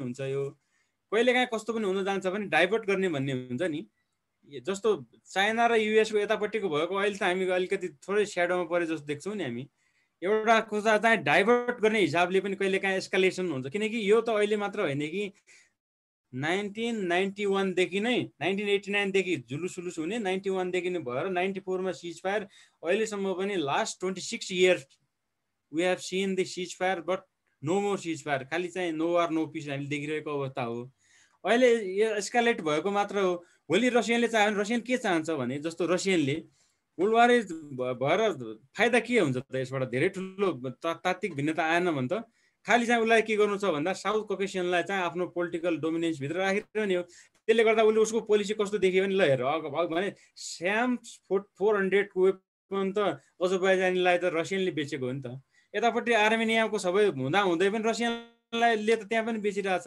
रसियन पनि के आज अजरबैजान पनि आफ्नै त्यो एउटा इन्फ्लुएन्स अम्ब्रेलाभित्र चाहिँ सेक्युरिटी अम्ब्रेलाभित्र भएको हुनाले त्यहाँभन्दा बाहिर नजाओस् र यिनीहरूमा कहाँ प्ले गर्ने मात्रै हो कि यिनीहरूलाई चाहिँ गडबडी मचाएर आफ्नो त्यो राखिराख्ने हो अब टर्किसले वेपन बेच्ने काम अहिले भइसकेपछि त आफ्नो इन्ट्रेस्ट रसियन इन्ट्रेस्टलाई साइजमा राख्ने हो किनकि टर्किस अम्पायर अटोमान अम्पायर र रसियन अम्पायरको बिचमा चाहिँ क्राइमियन वार 1853 देखि 56 मा चाहिँ त्यो भइसकेको छ पहिला पनि धेरैचोटि भइसक्यो त्यहाँ त्यो अर्को इम्पोर्टेन्स छ अर्को पाटो छ फेरि भइरहेछ भनेपछि मैले भन्नु खोजेँ यिनीहरू त प्लेयर हुन् त्यहाँ भइरहन्छ अब त्यसै गरी अहिले युएस इन्ट्रेस्ट र रसियाको अलिकति मिलाए बेलामा त वर्ल्ड वार जानलाई त त्यस्तै खालको तागत चाहियो तागतवाला मान्छे अर्को खेमामा उभिए पो हुन्छ त नत्र त्यहाँ जान त गाह्रो हुन्छ तर पनि केही समयलाई बार्गेनिङ चिप्सको रूपमा बार्गेनिङ टुलको रूपमा चाहिँ अगाडि बढ्न सक्छन् भन्ने मात्रै हो तर कसले कसको फेभरमा लिएला भने पर्मानेन्टली यो चाहिँ हामीले अघि नै मैले भनिसकेँ पहिलाको प्रिभियस उसमा पनि प्रिडिक्ट त गर्न सक्दैनौँ रिजनल इन्ट्रेस्ट फुलफिल गर्नका लागि अहिले ग्यासको चाहिँ मार्केटमा क्यास्पियन सीको जुन अहिले भएको हाइड्रोकार्बनहरू चाहिँ उतापट्टि गइरहेको बेलामा चाहिँ त्यसको भाउलाई केही तलमाथि अथवा यसलाई चाहिँ यो इन्ट्रेस्टलाई इकोनोमिक इन्ट्रेस्टलाई केही फुलफिल गर्ने यसबाट रसियाले केही फाइदा लिन सक्ने युएसएलाई पनि के भने हुनोज भित्रभित्र चाहिँ आफ्नो पोलिसी भएको हुनाले केही गडबडी भए तापनि वर्ल्ड वारै होला जस्तो आई डोन्ट सी त्यति किनकि यसका लागि त्यति ठुलो रिजन चाहिँ म देख्दैन त्यहाँनिर चाहिँ अब कुन बेला सम्भावना हुन्छ जस्तो रसिया र युएसए जस्तो पार्टीहरू एक अर्कातिर चाइना र युएसए जस्तो पार्टीहरू एक आपसमै भयो अथवा रसियाले पनि एउटाको फेभर लिइहाल्यो जस्तो अर्को एक दुईवटा पावरले लियो भने त्यो बेलामा चाहिँ चान्सेस हाई हुन्छ तर यस्तो बेलामा चाहिँ लेस लाइकली ओके अरू सर एक्सक्युज सर प्लस अनि यसमा अर्को एउटा सोध्नु मन लागेको चाहिँ अस्ति पनि मैले एउटा त्यो सोधेको थिएँ हजुरलाई त्यो इम्प्लिकेसन र के अरे इम्प्याक्टमा सर अघि हामीले इम्प्लिकेसन चाहिँ त्यो हेऱ्यौँ होइन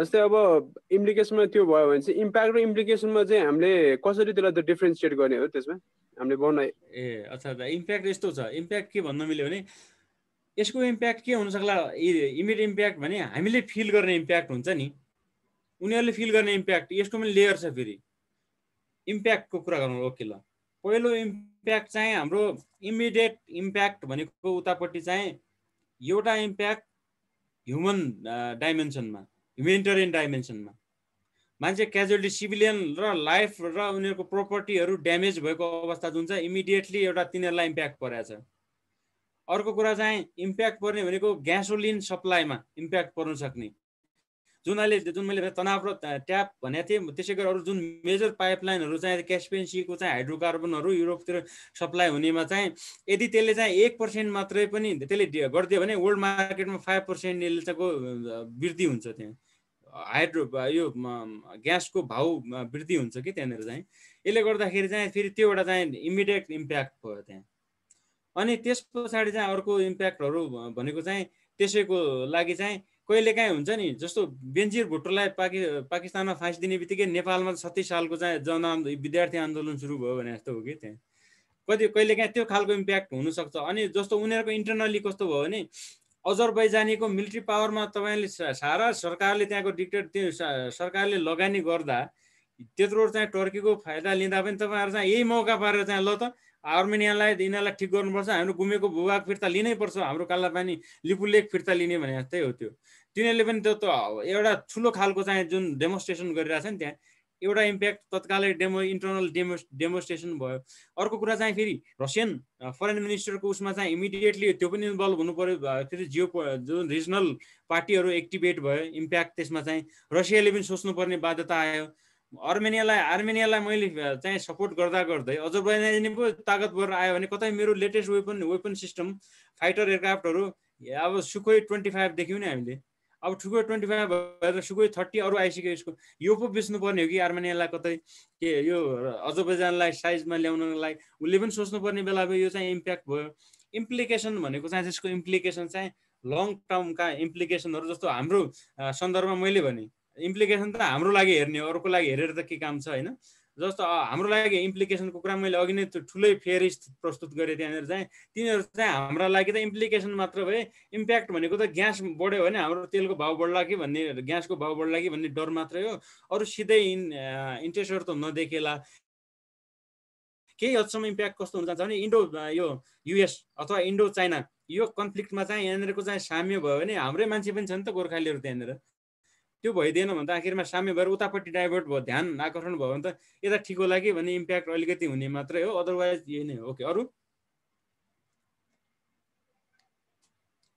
भाइ कसैको अरू? सर इम्प्याक्ट भनेको चाहिँ इमिडिएट हुने रहेछ हैन सर, इम्प्लिकेसन भनेको त्यसले चाहिँ पछिसम्म प्रभाव पार्न सक्ने हैन सर। त्यही नै इम्प्लिकेसन, त्यसका फल आउटहरु के अरू चाहिँ। सर इम्प्याक्टले चाहिँ अब तुरुन्तै त्यसले चाहिँ असर गर्ने भयो भने इम्प्लिकेसनले चाहिँ त्यसले चाहिँ होल ओभरमा चाहिँ कसरी पछिसम्म असर गर्छ भन्ने कुरा। इम्प्लिकेसनहरु लङ टर्म र सर्ट टर्म भयो भने इम्प्लिकेसनहरु इन्डाइरेक्टली आउने चीजहरु इमिडिएट र लङ टर्ममा जाने भयो हजुर।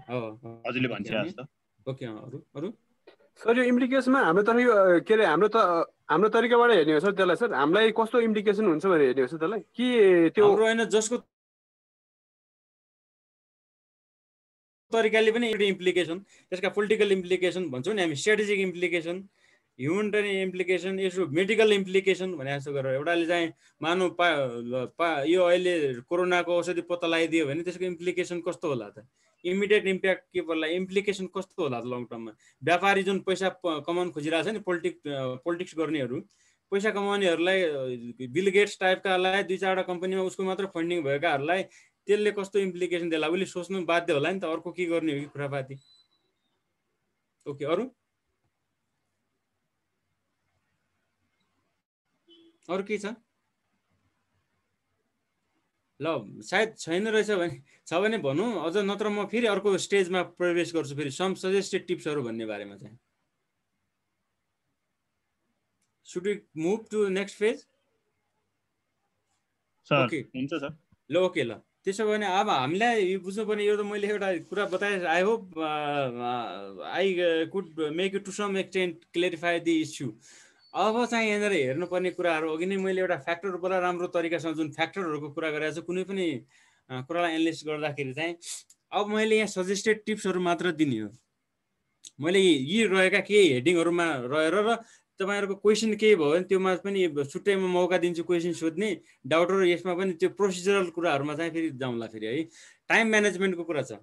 हामीलाई साधारणतया यो ट्रेन्ड हेर्नुपर्छ है। ट्रेन्ड हेर्नुपर्छ भनेको साधारणतया हाम्रो एक्जाममा चाहिँ 10 वटा क्वेशनहरु चाहिँ धेरै सोधिए तापनि अटेम्प्ट एनी 10 क्वेशनहरु भन्ने टाइपको फेस गरेको थिएँ मैले धेरै जस्तो। मैले देख्दाखेरि चाहिँ 10 वटा क्वेशन चाहिँ गर्नुपर्ने। नो प्रब्लम, तपाईहरुकोमा 12 आयो 15 वटा गर्नु पर्यो भने पनि 15 वटा जति क्वेशन छ टोटल टाइम डिभाइडेड बाइ त्यो क्वेशनले फेरि गर्दाखेरि एउटा क्वेशनको भागमा चाहिँ झन्डै 18-20 मिनेट कति पर्न आउँछ त्यो डिभाइड गर्नु जरुरी छ। पहिलो टिप्स टाइम म्यानेजमेन्ट। त्यो टाइम म्यानेजमेन्ट रिड गरेर क्वेशनहरु रिड गर्ने। रिड गरिसकेपछि यो ओपन वेल नन भनौँ न, ओपन सिक्रेट जस्तै हुन्छ। यो करेन्ट अफेयर भनेको चिज कुन डाइमेन्सनको सोध्ला भन्ने मात्रै फरक हो। अदरवाइज जेनरली टपिक चाहिँ मोटामोटी डिस्क्लोज भइसकेको अवस्था हुन्छ। त्यसले गर्दाखेरि चाहिँ सर क्वेशन पढ्ने बित्तिकै आफूलाई कुनमा राम्रो गर्न सकिन्छ भन्ने चिज हेरिसकेपछि टाइम म्यानेजमेन्टमा चाहिँ 2-3 मिनट जति क्वेशनलाई रिड गर्ने र 15 मिनट जति लेख्ने टाइम चाहिँ एउटा क्वेशनलाई छुट्याउनु पर्छ। 15 मिनटबाट अगाडि घडी राखेर अब 16औं 17औं मिनट 20औं मिनटतिर म जान थाले भने मैले टुङ्ग्याउनु पर्छ भन्ने विचार गर्नु पर्ला त्यहाँनिर। त्यो गर्दाखेरि के यसको चाहिँ ड्रब्याक हुन्छ भने एउटा क्वेशनमा हामीले 3 पेज 4 पेज 6 पेज 8 पेज मात्रै लेख्यौं भने पनि त्यसको वेटेज त 10 मात्र हो। त्यसको टोटल पूर्णाङ्क 10 वटा क्वेशन आयो भने 100 मार्क्सकोमा 10 मात्रै हो।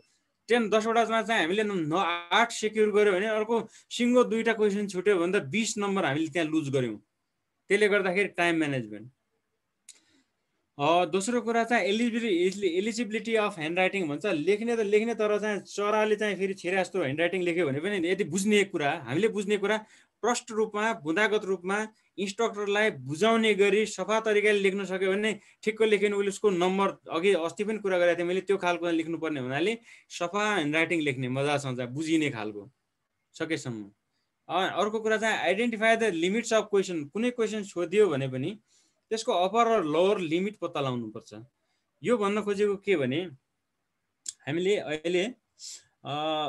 अहिलेकै कुरामा हेऱ्यो भने यो नागोर्नो काराबाख कन्फ्लिक्टको इम्प्याक्ट नेपालमा के पर्न सक्छ भन्ने आयो भने अब यो क्वेसनले मागेको कुरा के हो भन्ने कुरा चाहिँ लिमिट पत्ता लगाउनुपर्छ। ब्याकग्राउन्डमा कहाँसम्म जाने, मैले त 18 सेन्चुरीबाट कुरा गरेँ, मैले त्योभन्दा पनि ब्याकग्राउन्डबाट कुरा गरेँ अहिलेसम्म। मलाई चाहिँ अब स्यालको शिकार गर्नका लागि बाघको तयारी भने जस्तै गरेर जान्नु त सबै डाइमेन्सन जान्नु पर्यो, किनकि त्यो कन्फ्लिक्ट हामीलाई थाहा भए तापनि त्यसको कुन चाहिँ डाइमेन्सन सोच्छ भन्ने वी नेभर नो, हामीलाई थाहा हुँदैन। कन्फ्लिक्ट थाहाको बारेमा मोटामोटी थाहा भए तापनि कुन एङ्गलबाट हेर्ने भन्ने छ नि। एउटा मानव उदाहरणको लागि चाहिँ सियो लियो भने फेरि थप जोड्नु है, फेरि अलिकति प्रसङ्ग। सियो चाहिँ हामीले देख्ने बित्तिकै अब त्यो व्यापारीको मनमा कस्तो आउला, सियोलाई व्याख्या गर्नु भने how do you define, how do you describe this needle भन्यो भने चाहिँ व्यापारीले चाहिँ देख्छ यस्तो सियो चाहिँ उत्पादनको हिसाबले हो भने प्रोड्युसर छ भने कस्तो सियो उत्पादन पर्छ, कुन मटेरियलको गर्दा ठिक होला, अनि यसको चाहिँ सार्पनेस कति गर्दा ठिक होला, त्यो होल कस्तो बनाउने उसले त्यो गर्छ भने त्यसैको मार्केटमा सप्लाई गर्दाखेरि चाहिँ हाम्रो कुन मार्केटमा कहाँबाट सप्लाई गर्ने, एउटै ठाउँबाट प्रोडक्सन गर्ने कि धेरै ठाउँमा गर्ने कि ठुलो मार्केटमा सप्लाई गर्ने कि त्यो इल्युमिनेटिङ बनाउने कि अझ अँध्यारोमा। हामी त बुढापाकाहरूले देख्दैनन् त्यसलाई चाहिँ त्यो होललाई अझ ट्रान्सपेरेन्ट बनाउन कस्तो अनेक सोध्छ कुराबात, त्यसले गर्छ। प्रोड्युसरले के गर्छ, लानेले बजारमा बेच्नेले के गर्छ। त्यसै गरी एउटा चाहिँ युजरले युज गर्नेले चाहिँ त्यो सिलाउने काममा युज गर्ने हो कि मेसिनमा युज गर्ने हो कि त्यो फेरि चाहिँ हातले सिलाउने हो कि त्यो पनि ठुलो ठुलो खालको बोराहरू सिलाउने ठुलै साइजको चाहिने हो कि सानोलाई युजरलाई सानो चाहिने हो कि फेरि चाहिँ अर्को बखिया टाके कि भने जस्तो गरेर स्टिच कस्तो खालको स्टिचलाई कस्तो चाहिने, उमेरवालालाई कस्तो चाहिने, अलि बुढापाकालाई त्यो आयो।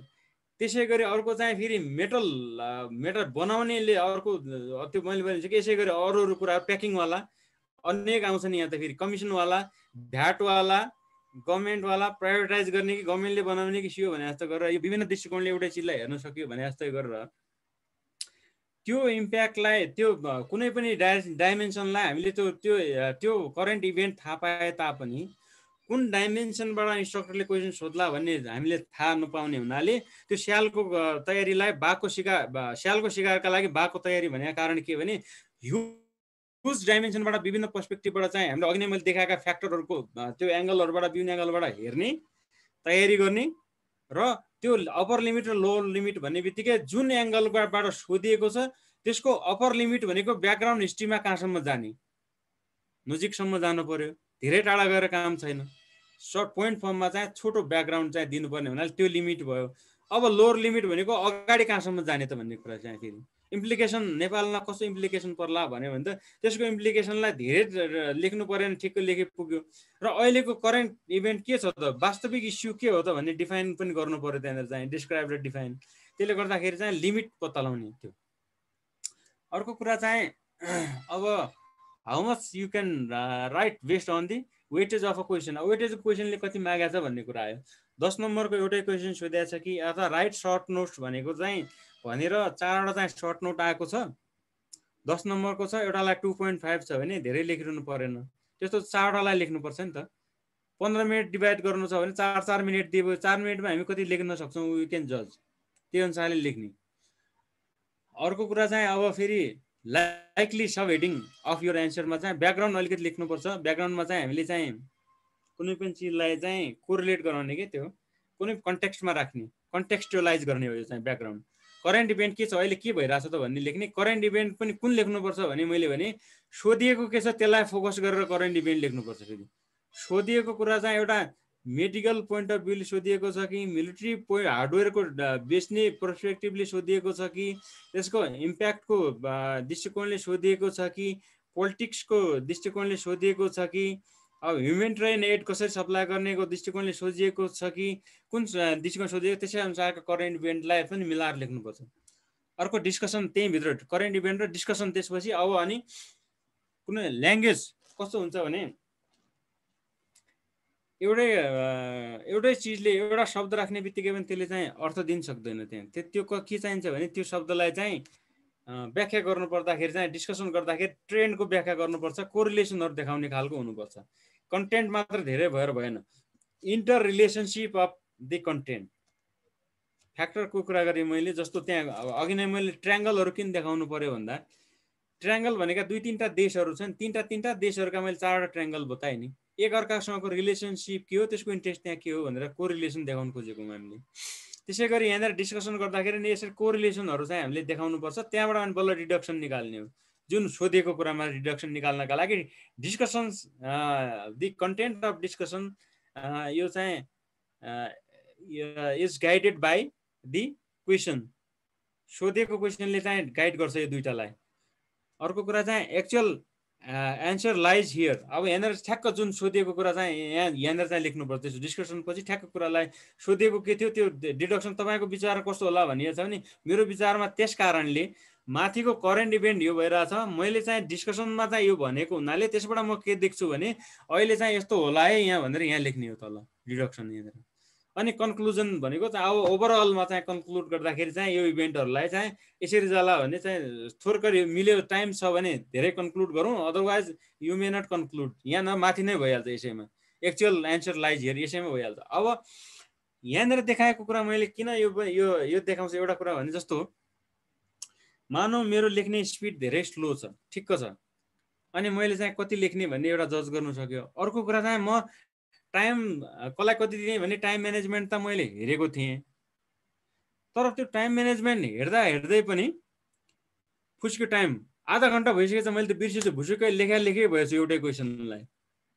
अब के गर्ने, उतापट्टि मेरो चाहिँ त फेरि एउटा क्वेसन भयो, 9वटा क्वेसन बाँकी नै छ, अथवा चाहिँ 3टा क्वेसन गर्दा 2टा ठिकै टाइममा गऱ्यो, तेस्रो चौथोमा जाँदा टाइम मैले धेरै लिदिएँ भने 6वटा बाँकी छ। त्यहाँ 6वटा क्वेसनमा अब हामीले के गर्न मिल्छ भने सबैको चाहिँ माथि ब्याकग्राउन्ड करेन्ट इभेन्टलाई अलिकति खाली राखेर डिस्कसन र यिनीहरूलाई थोरै राखेर एक्चुअल एन्सर हामीले खोजेको उसले के थियो त्यसको एन्सर चाहिँ पहिला बडी भन्छौँ नि मेन, त्यो लेखिहाल्ने, पहिला भ्याइहाल्नु पऱ्यो त्यो चाहिँ।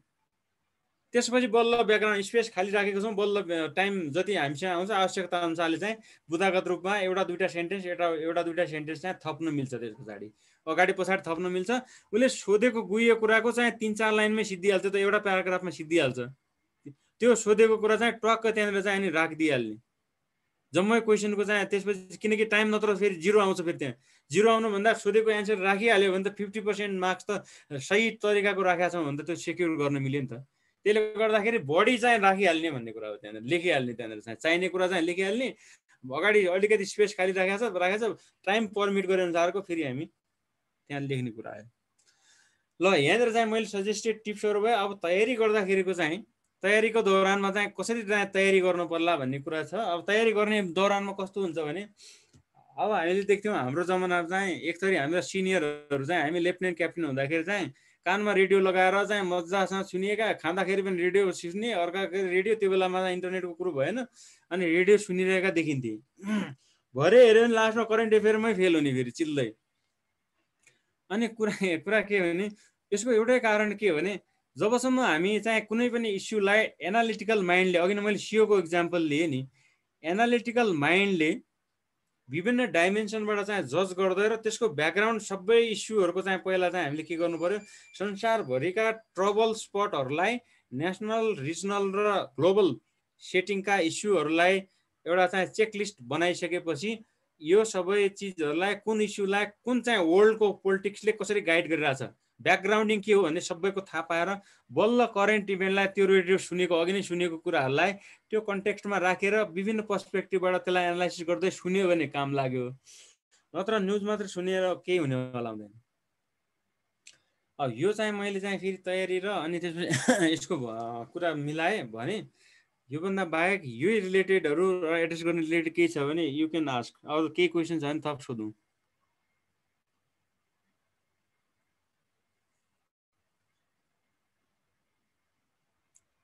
के क्वेसनहरू छ करेन्ट एफेयरको यो प्रस्तुतिमा, यस्तोमा, तयारीमा, यस्तो ध्यान दिनुपर्ने कि?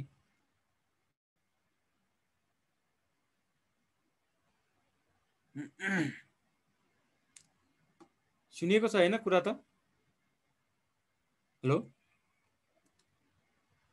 हेलो छ सर, छ हजुर। ए ल प्लिज कसैको छैन के क्वेसनहरु? मैले बढी बुझाएँ कि कमै बुझाएर नबुझिया छ त्यहाँ? यो के छैन हैन, यो रिलेटेडहरु टिप्सहरु सजेस्टेड टिप्सहरु भने मैले त्यसकारणले सजेस्टेड भनेको छु है। फेरि योभन्दा ब्राइट आइडिया नि हुनसक्छ कसैको फेरि अब तयारी गर्नेको तरिका।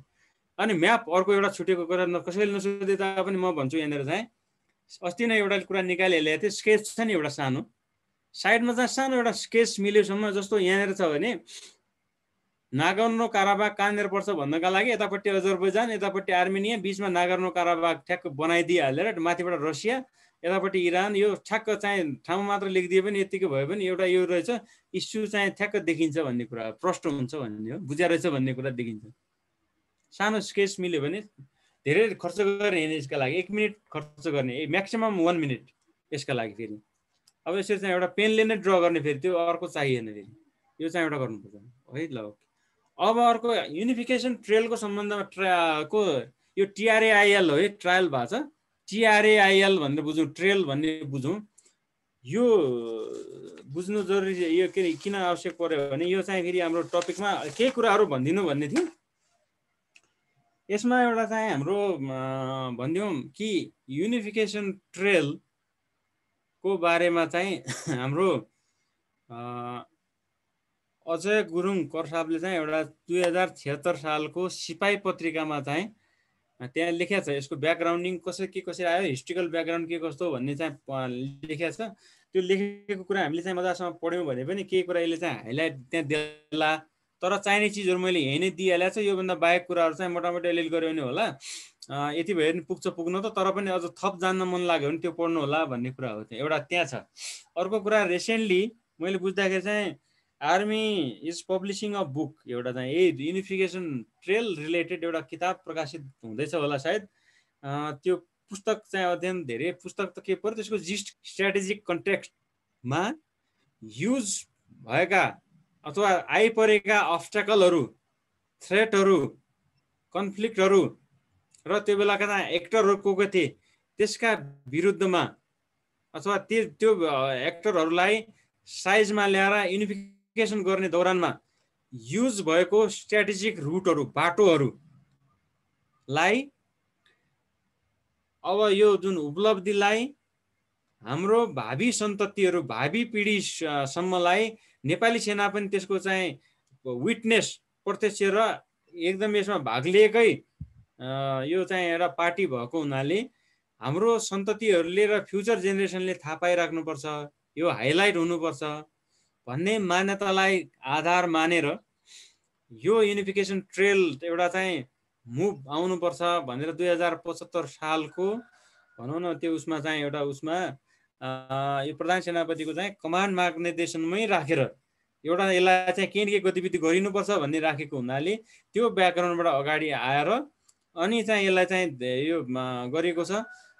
त्यो ब्याकग्राउन्डमा हेर्दाखेरि अब पृथ्वीनारायण शाहले कहाँको कुराहरू आउला त भन्ने बारेमा चाहिँ विशेष गरेर चाहिँ मीर कासिमको फौजसँग हरिहरपुर गढी, मकवानपुर गढी जुन यो एरियामा किनलक, अङ्ग्रेजको फौज किनलक अभियान र अन्य चाहिँ यो चाहिँ उपत्यका वरिपरिका जुन पूर्वी साइडमा उपत्यकाको पूर्व, पश्चिम र उत्तर दक्षिणका केही पार्ट, नुवाकोट र जुन यो सेरोफेरोका पार्टहरू जुन छन्, यो पार्टहरूका मुख्य फोर्ट, जुन किल्ला अनि बाटोहरू, इम्पोर्टेन्ट गाउँहरू र यिनीहरू कुन जुन हाइट ग्राउन्डहरू अथवा ट्रेलहरूलाई के कसरी हामीले चाहिँ त्यो ल्याउन सक्छौँ, कुन गतिविधिहरू गर्न सकिन्छ भनेर चाहिँ आर्मीको आफ्नो लेभलमा गरेर त्यसपछि यसलाई एउटा पोलिसी उसमै राखेर चाहिँ रक्षा मन्त्रालय मार्फत गभर्मेन्टको पनि एउटा स्किममै एउटा आफ्नो योजनाको हिस्सा नै बनाएर अगाडि लाने दौरानमा गभर्मेन्टले पनि आफ्नो पोलिसी र आफ्नो चाहिँ नीति र कार्ययोजनामै राखेर चाहिँ यसले अगाडि बढाएको हुनाले भविष्यमा चाहिँ एउटा भिजन, यो भिजिट नेपाल 2020 को कन्सेप्टले पनि अँगालेको छ, यहाँभित्र राखेको छ। र बाहिर पनि यसमा चाहिँ विशेष जिम्मा चाहिँ नेपाली सेनाले के गर्ने, यो टुरिज्म बोर्डदेखि अरूले के गर्ने, अहिले के गर्ने, कसले के गर्न सकिन्छ त भन्ने कार्ययोजना सहितको होला। यसरी अगाडि गएको हुनाले युनिफिकेसन ट्रेल भनेको चाहिँ ती गढी गौडाहरू र त्यहाँसम्म जाने बाटोहरूमा केही न केही एक्टिभिटिजहरू हाइलाइट हुनुपर्छ र यो सबै समेटिएको एउटा पोस्टरहरू चाहिँ हरेक युनिट लोकेसन अथवा हरेक फोर्टहरूमा चाहिँ राखिनुपर्छ कि भनेर चाहिँ एउटा राखिनुपर्ने त एउटा एक्टिभिटिज मात्र भयो। यस्ता फर इक्जाम्पल भने मैले थप गतिविधिहरू अगाडि लाने कि भनेर चाहिँ यो राखिएको हो। यसको सिग्निफिकेन्स के छ भन्ने बारेमा चाहिँ यही छ। Trail signifies the following matter. एउटा कनेक्टिङ हिस्ट्रिकल प्लेसहरूलाई कनेक्ट गर्ने, यो सोसियो इकोनोमिक डेभलपमेन्ट त्यो रुटहरूमा इन रुट पर्ने चाहिँ मान्छेहरूलाई जुन गाउँहरूलाई कसरी चाहिँ बढाउने, टुरिस्टहरूलाई आकर्षण गरेर कसरी बढाउने, अरू एजुकेटिङ न्यू जेनेरेसन मैले भनिसकेँ यहाँ। त्यसको एडभान्टेजहरूमा चाहिँ भिजिट नेपाल 2020मा पनि यसरी ट्रायलमा यसरी राखिएको छ। field visit experience-हरु. Many people have got the knowledge about these historical places. Get the opportunity to get further. फेरि पनि जानुपर्छ भने एउटा बुक बनाएर नलेज नै हासिल गर्ने एउटा भयो। अर्को कुरा चाहिँ फिजिकली पनि एडभेन्चरस प्रोग्रामहरु, दौडहरु, ट्रायल, यो म्याराथनहरु, यो जस्तो लिग दौड एउटा चाहिँ गोर्खाको पल्टनले एउटा राखेको छ, लिग दौड, यो चाहिँ युनिफिकेसन ट्रेल भने जस्तो गरेर कहाँदेखि कहाँसम्म दौडिने, राजा चाहिँ द्रव्यशाली चाहिँ दौडेको दौड, अनि त्यो चाहिँ यसरी चाहिँ यो खालको एक्टिभिटिजहरु राखेर चाहिँ अब यो राख्न मिल्यो। फिल्ड भिजिट, यो कन्जर्भेसन अफ हिस्ट्रीलाई प्रिजर्भ गर्ने, अघि मैले भनिसकेँ फोर्टको चाहिँ सुरक्षा र अनि यसरी यो एनहान्समेन्ट अफ फेम अफ नेपाली आर्मीको चाहिँ नेपाली आर्मीले यसरी योगदान दिएर चाहिँ कतिबेला त थाहै छैन नेपाली आर्मी किन चाहियो भन्ने पनि धेरै मान्छेहरू चाहिँ पहिला निकै सुनिन्थ्यो। यो चाहिँ यो तत्कालीन विद्रोही समूह चाहिँ शान्ति वार्तामा आइसकेपछि त नेपाली सेनाको त्यो बेला त गरे पछि पनि थुप्रै चाहिँ गर्नेहरू देखिन्थे, किन चाहियो आर्मी भन्ने क्वेसन उठाउने पनि थुप्रै थिए। त्यसले गर्दाखेरि वास्तवमा त्यो होइन है, यसरी चाहिन्छ भन्ने पनि यो एउटा चाहिँ बिर्सिनु भएन, योगदानको कदर गर्नु पर्यो भनेर पनि यो चाहिन्छ। To summarise the construction of unification trail has been stream to be standpoint performance in the यो to the conservation of history of the Nepali army for future जेनेरेसनहरु यसरी देखिन्छ। ल यहाँनिर चाहिँ युनिफिकेसन ट्रेलको पनि मैले बताएँ। डिटेल्स जानु पर्यो भने बुक नै प्रकाशित हुँदैछ रे एउटा, अनि यो चाहिँ 76 सालको एउटा पत्रिकामा बेसिक ब्याकग्राउन्ड चाहिँ त्यहाँ लेखिदिएको छ। डिटेल्स एक्टिभिटिज यहीँ पनि भइहाल्छ, यति नै पनि सफिसियन्ट हुन्छ। सानो सर्ट नोटमा आयो भने लेख्नु होला, यही नै हो। के छ त बाँकी अब केही सोध्नु पर्ने भए सोधौँ है। सर यो युनिफिकेसन ट्रेलको अहिलेको यो लेटेस्ट डेभलपमेन्ट के छ अहिले? एउटा बुक प्रकाशित गर्ने जस्तो कुरा बुझाएको थिएँ मैले बुझ्दाखेरि होइन, एउटा युनिफिकेसन ट्रेल रिलेटेडको। अनि अर्को कुरा चाहिँ गभर्मेन्टले आफ्नो पोलिसी र प्रोग्राममा राखेको हुनाले यसमा टुरिज्म मिनिस्ट्रीले के गर्ने अनि कसले के गर्ने आफ्नो चाहिँ रेस्पोन्सिबिलिटीहरू डिभाइड गरेर यसलाई चाहिँ भिजिट नेपाल 2020 भन्ने त सिद्धिनै आँटिसक्यो। कोरोनाले गर्दाखेरि मलाई लाग्छ भएका प्रोग्राम पनि सब खाइदिए जस्तो बुझेँ मैले। लिग एउटा दौड चाहिँ त्यो राख्ने कुरा इमिडिएटली थियो। म त्यो बेलामा सहायक बाहिनीपति चाहिँ केही समय निमित्त बाहिनीपति पनि बसेको थिएँ त्यहाँनिर, त्यो 3 बाहिनीमा। त्यो बेला मैले भिजिटै गरेर त्यो उज्जवल भाइले त्यो प्रोग्रामै राखेर चाहिँ ब्रिफिङ गर्दै थियो त्यहाँ। त्यस्तो प्रोग्राम पनि आर्मीले त्यो गर्ने कुरा पनि थियो। अनि आर्मी हेडक्वार्टरमा चाहिँ फेरि एउटा चाहिँ एक युनिफिकेसन प्रोग्राम भयो सर, त्यो दौड भयो सर। त्यो त दौड भयो, प्लस त्यहाँनिर चाहिँ एउटा उनै राखेर आर्मी सेन्ट्रल लाइब्रेरीको माथि एउटा उनै राखेर डकुमेन्टहरूलाई, हिस्ट्रिकल डकुमेन्टहरूलाई राखेर कम्पाइल गरेर त्यसलाई चाहिँ एउटा टास्क फोर्स नै विभिन्न समितिहरू गठन गरेर त्यो उपसमितिहरू पृतना लेभलको, आर्मी लेभलको विभिन्न समितिहरू गठन गरेर यसलाई चाहिँ यसरी काम डेभलपमेन्टहरू भइरहेछ। अरू त्यो ग्राउन्ड वर्कमा चाहिँ कति गएको छ? त्यो पेपरमा मात्रै भइरहेछ, ग्राउन्ड पनि भइरहेछ अहिलेको? अघि एउटा भाइले भर्खर भन्यो एउटा दौड त भइ नै सकेको छ, अरू त कोरोनाले गर्दाखेरि धेरै जान पाएन। त्यसपछिका सेड्युल्ड इभेन्टहरू डिस्टर्ब भयो होला। फ्युचरमा चाहिँ जान्छ, किन बुक पब्लिस हुने क्रममा छ भनेपछि त यो त ग्राउन्ड वर्क नै हो। यो बुक प्रकाशित भएर गभर्मेन्टको आफ्नो प्रोग्राममा राखेपछि अहिले नभए भोलि त हुन्छ नै, त्यो चाहिँ कोही अहिले नभए परिष्कृत रूपमा जाला, चेन्ज भएर जाला, प्रोग्राम चाहिँ जान्छ। अरू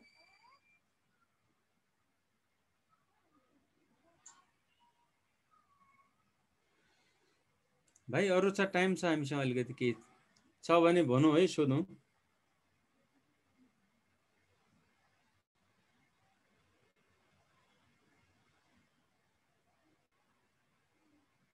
छैन रहेछ? ल हेलो रायन सर, यस हेलो सर हजुर सर के छ भने अब यहाँनिर चाहिँ सोधौँ थप के इस्युहरू क्लियर गर्नुपर्छ भने अदरवाइज वी हेभ कम्प्लिटेड दिएको 3टा मिसन हामीले चाहिँ कम्प्लिट गर्यौँ थप केही छ भने जिज्ञासा we are ready to answer भनेर यो कोर्डिनेट गर्ने कि भन्ने कुरा जर सर भरत जर सर हजुर Okay, officers, good afternoon. Sabjan Chupchap Sir, good afternoon, sir. Yeah. Good afternoon, sir. Okay, if you have any further questions about how to write, how to present your writings, you can ask. You clear everything. And that will be the base. And you have got your own system. It is up to you how you present. But if you have some base or a guideline, that will help you to make your plan. You can ask about that also. And regarding the Armenia and the Azerbaijan over the Karabakh issues, you can, if you have any doubts, you can ask the related questions. Thank you.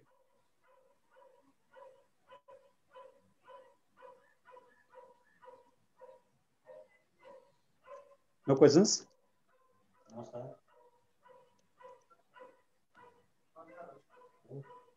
Yeah, anybody?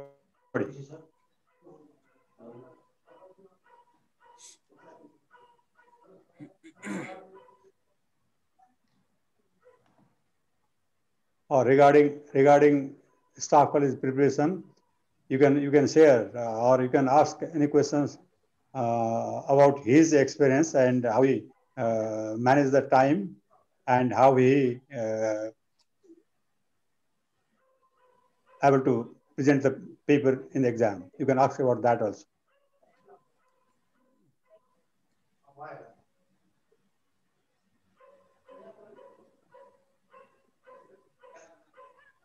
Yes, everybody seems very quiet. Well, Colonel Ananda has very clearly said that your handwriting should be very neat. It should be presentable. If you do not write in a nice handwriting, nobody is bothered to read it. And when they don't read, you don't get the marks. So try to write slowly and very clearly. If you are slow in writing, and in the beginning, as I have said, that your practice is the most important thing. Don't think that you have read everything and you have knowledge, but unless and until you can put it in the paper as the question demands, then it will be of no use. So remember that you have to be very careful, and while practicing, and now you must consider how much time you have got to write that paper. Okay, any other questions? If you have, you can ask, please. You may ask the tactical question. Otherwise, we have 2 minutes.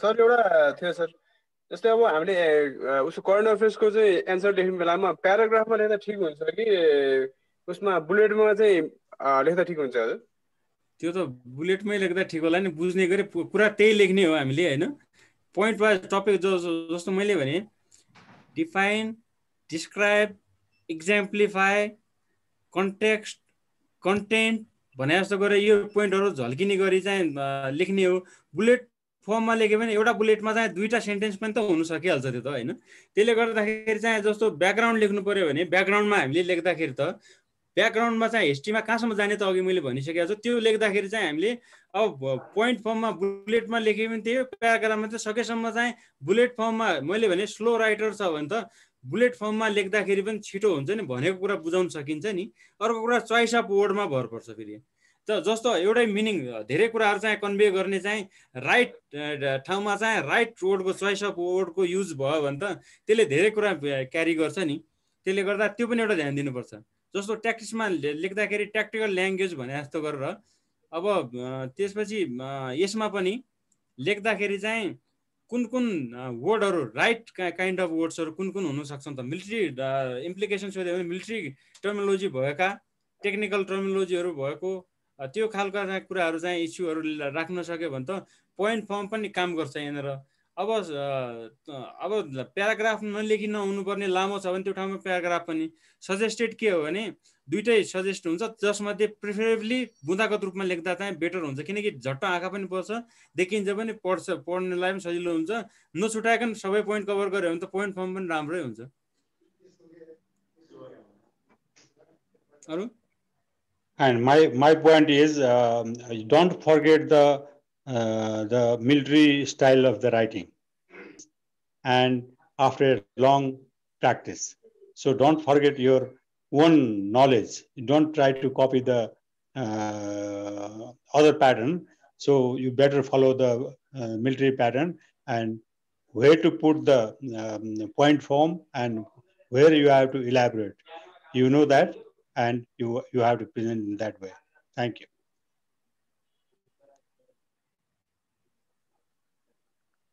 Hello?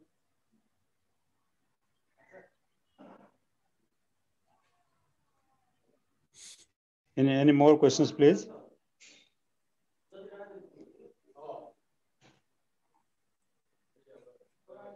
Okay, if you don't have the questions, yeah, Colonel Ananda, thank you very much for a very knowledgeable presentations. I think it will be very fruitful to the concerned officers, and they will benefit out of it. Thank you very much for today's class. It's my pleasure, sir.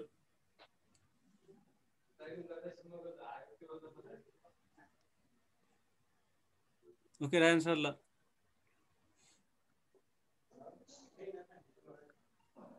Okay, thank you, Ajur. Wish you have a good time, Ajur. Yeah, okay, welcome. We have 20 more minutes left. आज हरि मेसाप र खै हाम्रो दिनेश मेसाप, दिनेश भण्डारी, यो 1 2 3 4 5 6 वाला कोही हुनुहुन्छ? एकचोटि आफ्नो परिचय दिनुभयो हुन्थ्यो। अनि आइफोन अनि नेक्स्ट जुम युजर भन्ने पनि थियो। अब यो नयाँ चिन्न सकेन हामी। राजेन्द्र सर, म रवि बोले। मेरो यो ल्यापटप र यो मोबाइलमा प्रब्लम भइरहेको भएर मैले त्यो मेरो एकदम धेरै फ्लक्चुएट भइरहेको थियो आज। अनि कहिले यता कहिले उता गर्दाखेरि त्यो जुम युजर आइरहेको थियो। त्यो मेरो जुम युजर मेरो होला। ओके। कहिले दुईचोटि रवि जोशी आइरहेको हुन्छ, त्यो दुईटैमा उ भइरहेको हुन्छ। मेरो एकदम समस्या भइरहेको छ आजकल, त्यही भएर। Okay, it's okay sir.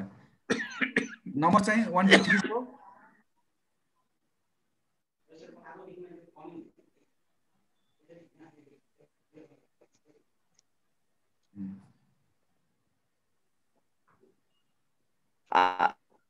आनन्द कर्सा भन।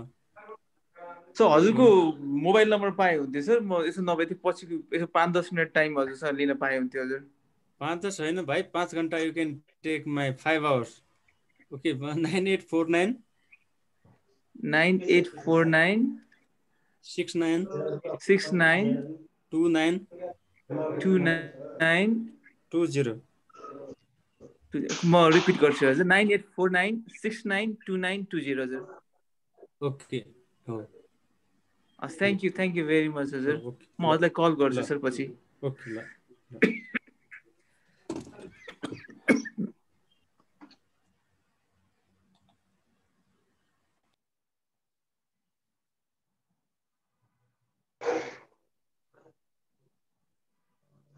The officers, you can have a 20 minutes break.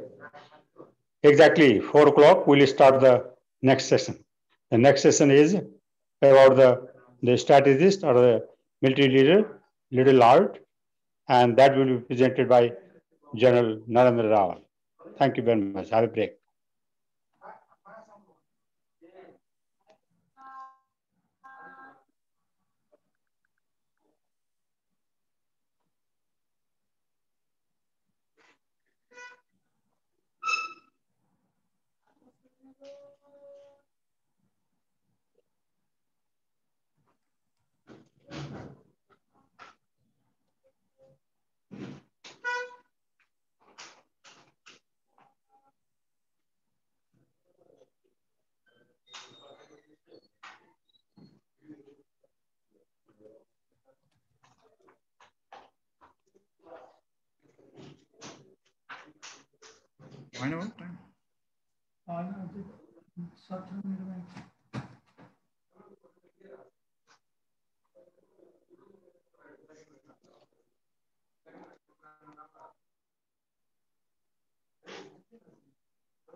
मेसाबहरूले त्यो करेन्ट अफेयरको हेर्छ हजुरहरूको ग्रुपमा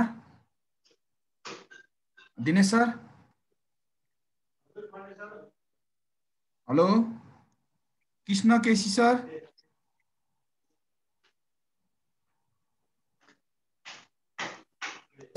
हेरे सर हेरे रायन सर हजुर हेरे सर अरुण सुवेद सरको र पी खरेलको हजुर के छ ठीक छ हजुर ओके सर अरु केही कमेन्ट फिडब्याकहरु छ भनेपछि भनेको छ हैन एकदम राम्रो छ सर आजको क्वेशन एकदम राम्रो भयो एकदम राम्रो छ सर ठीक छ हजुर थ्यांक यू सर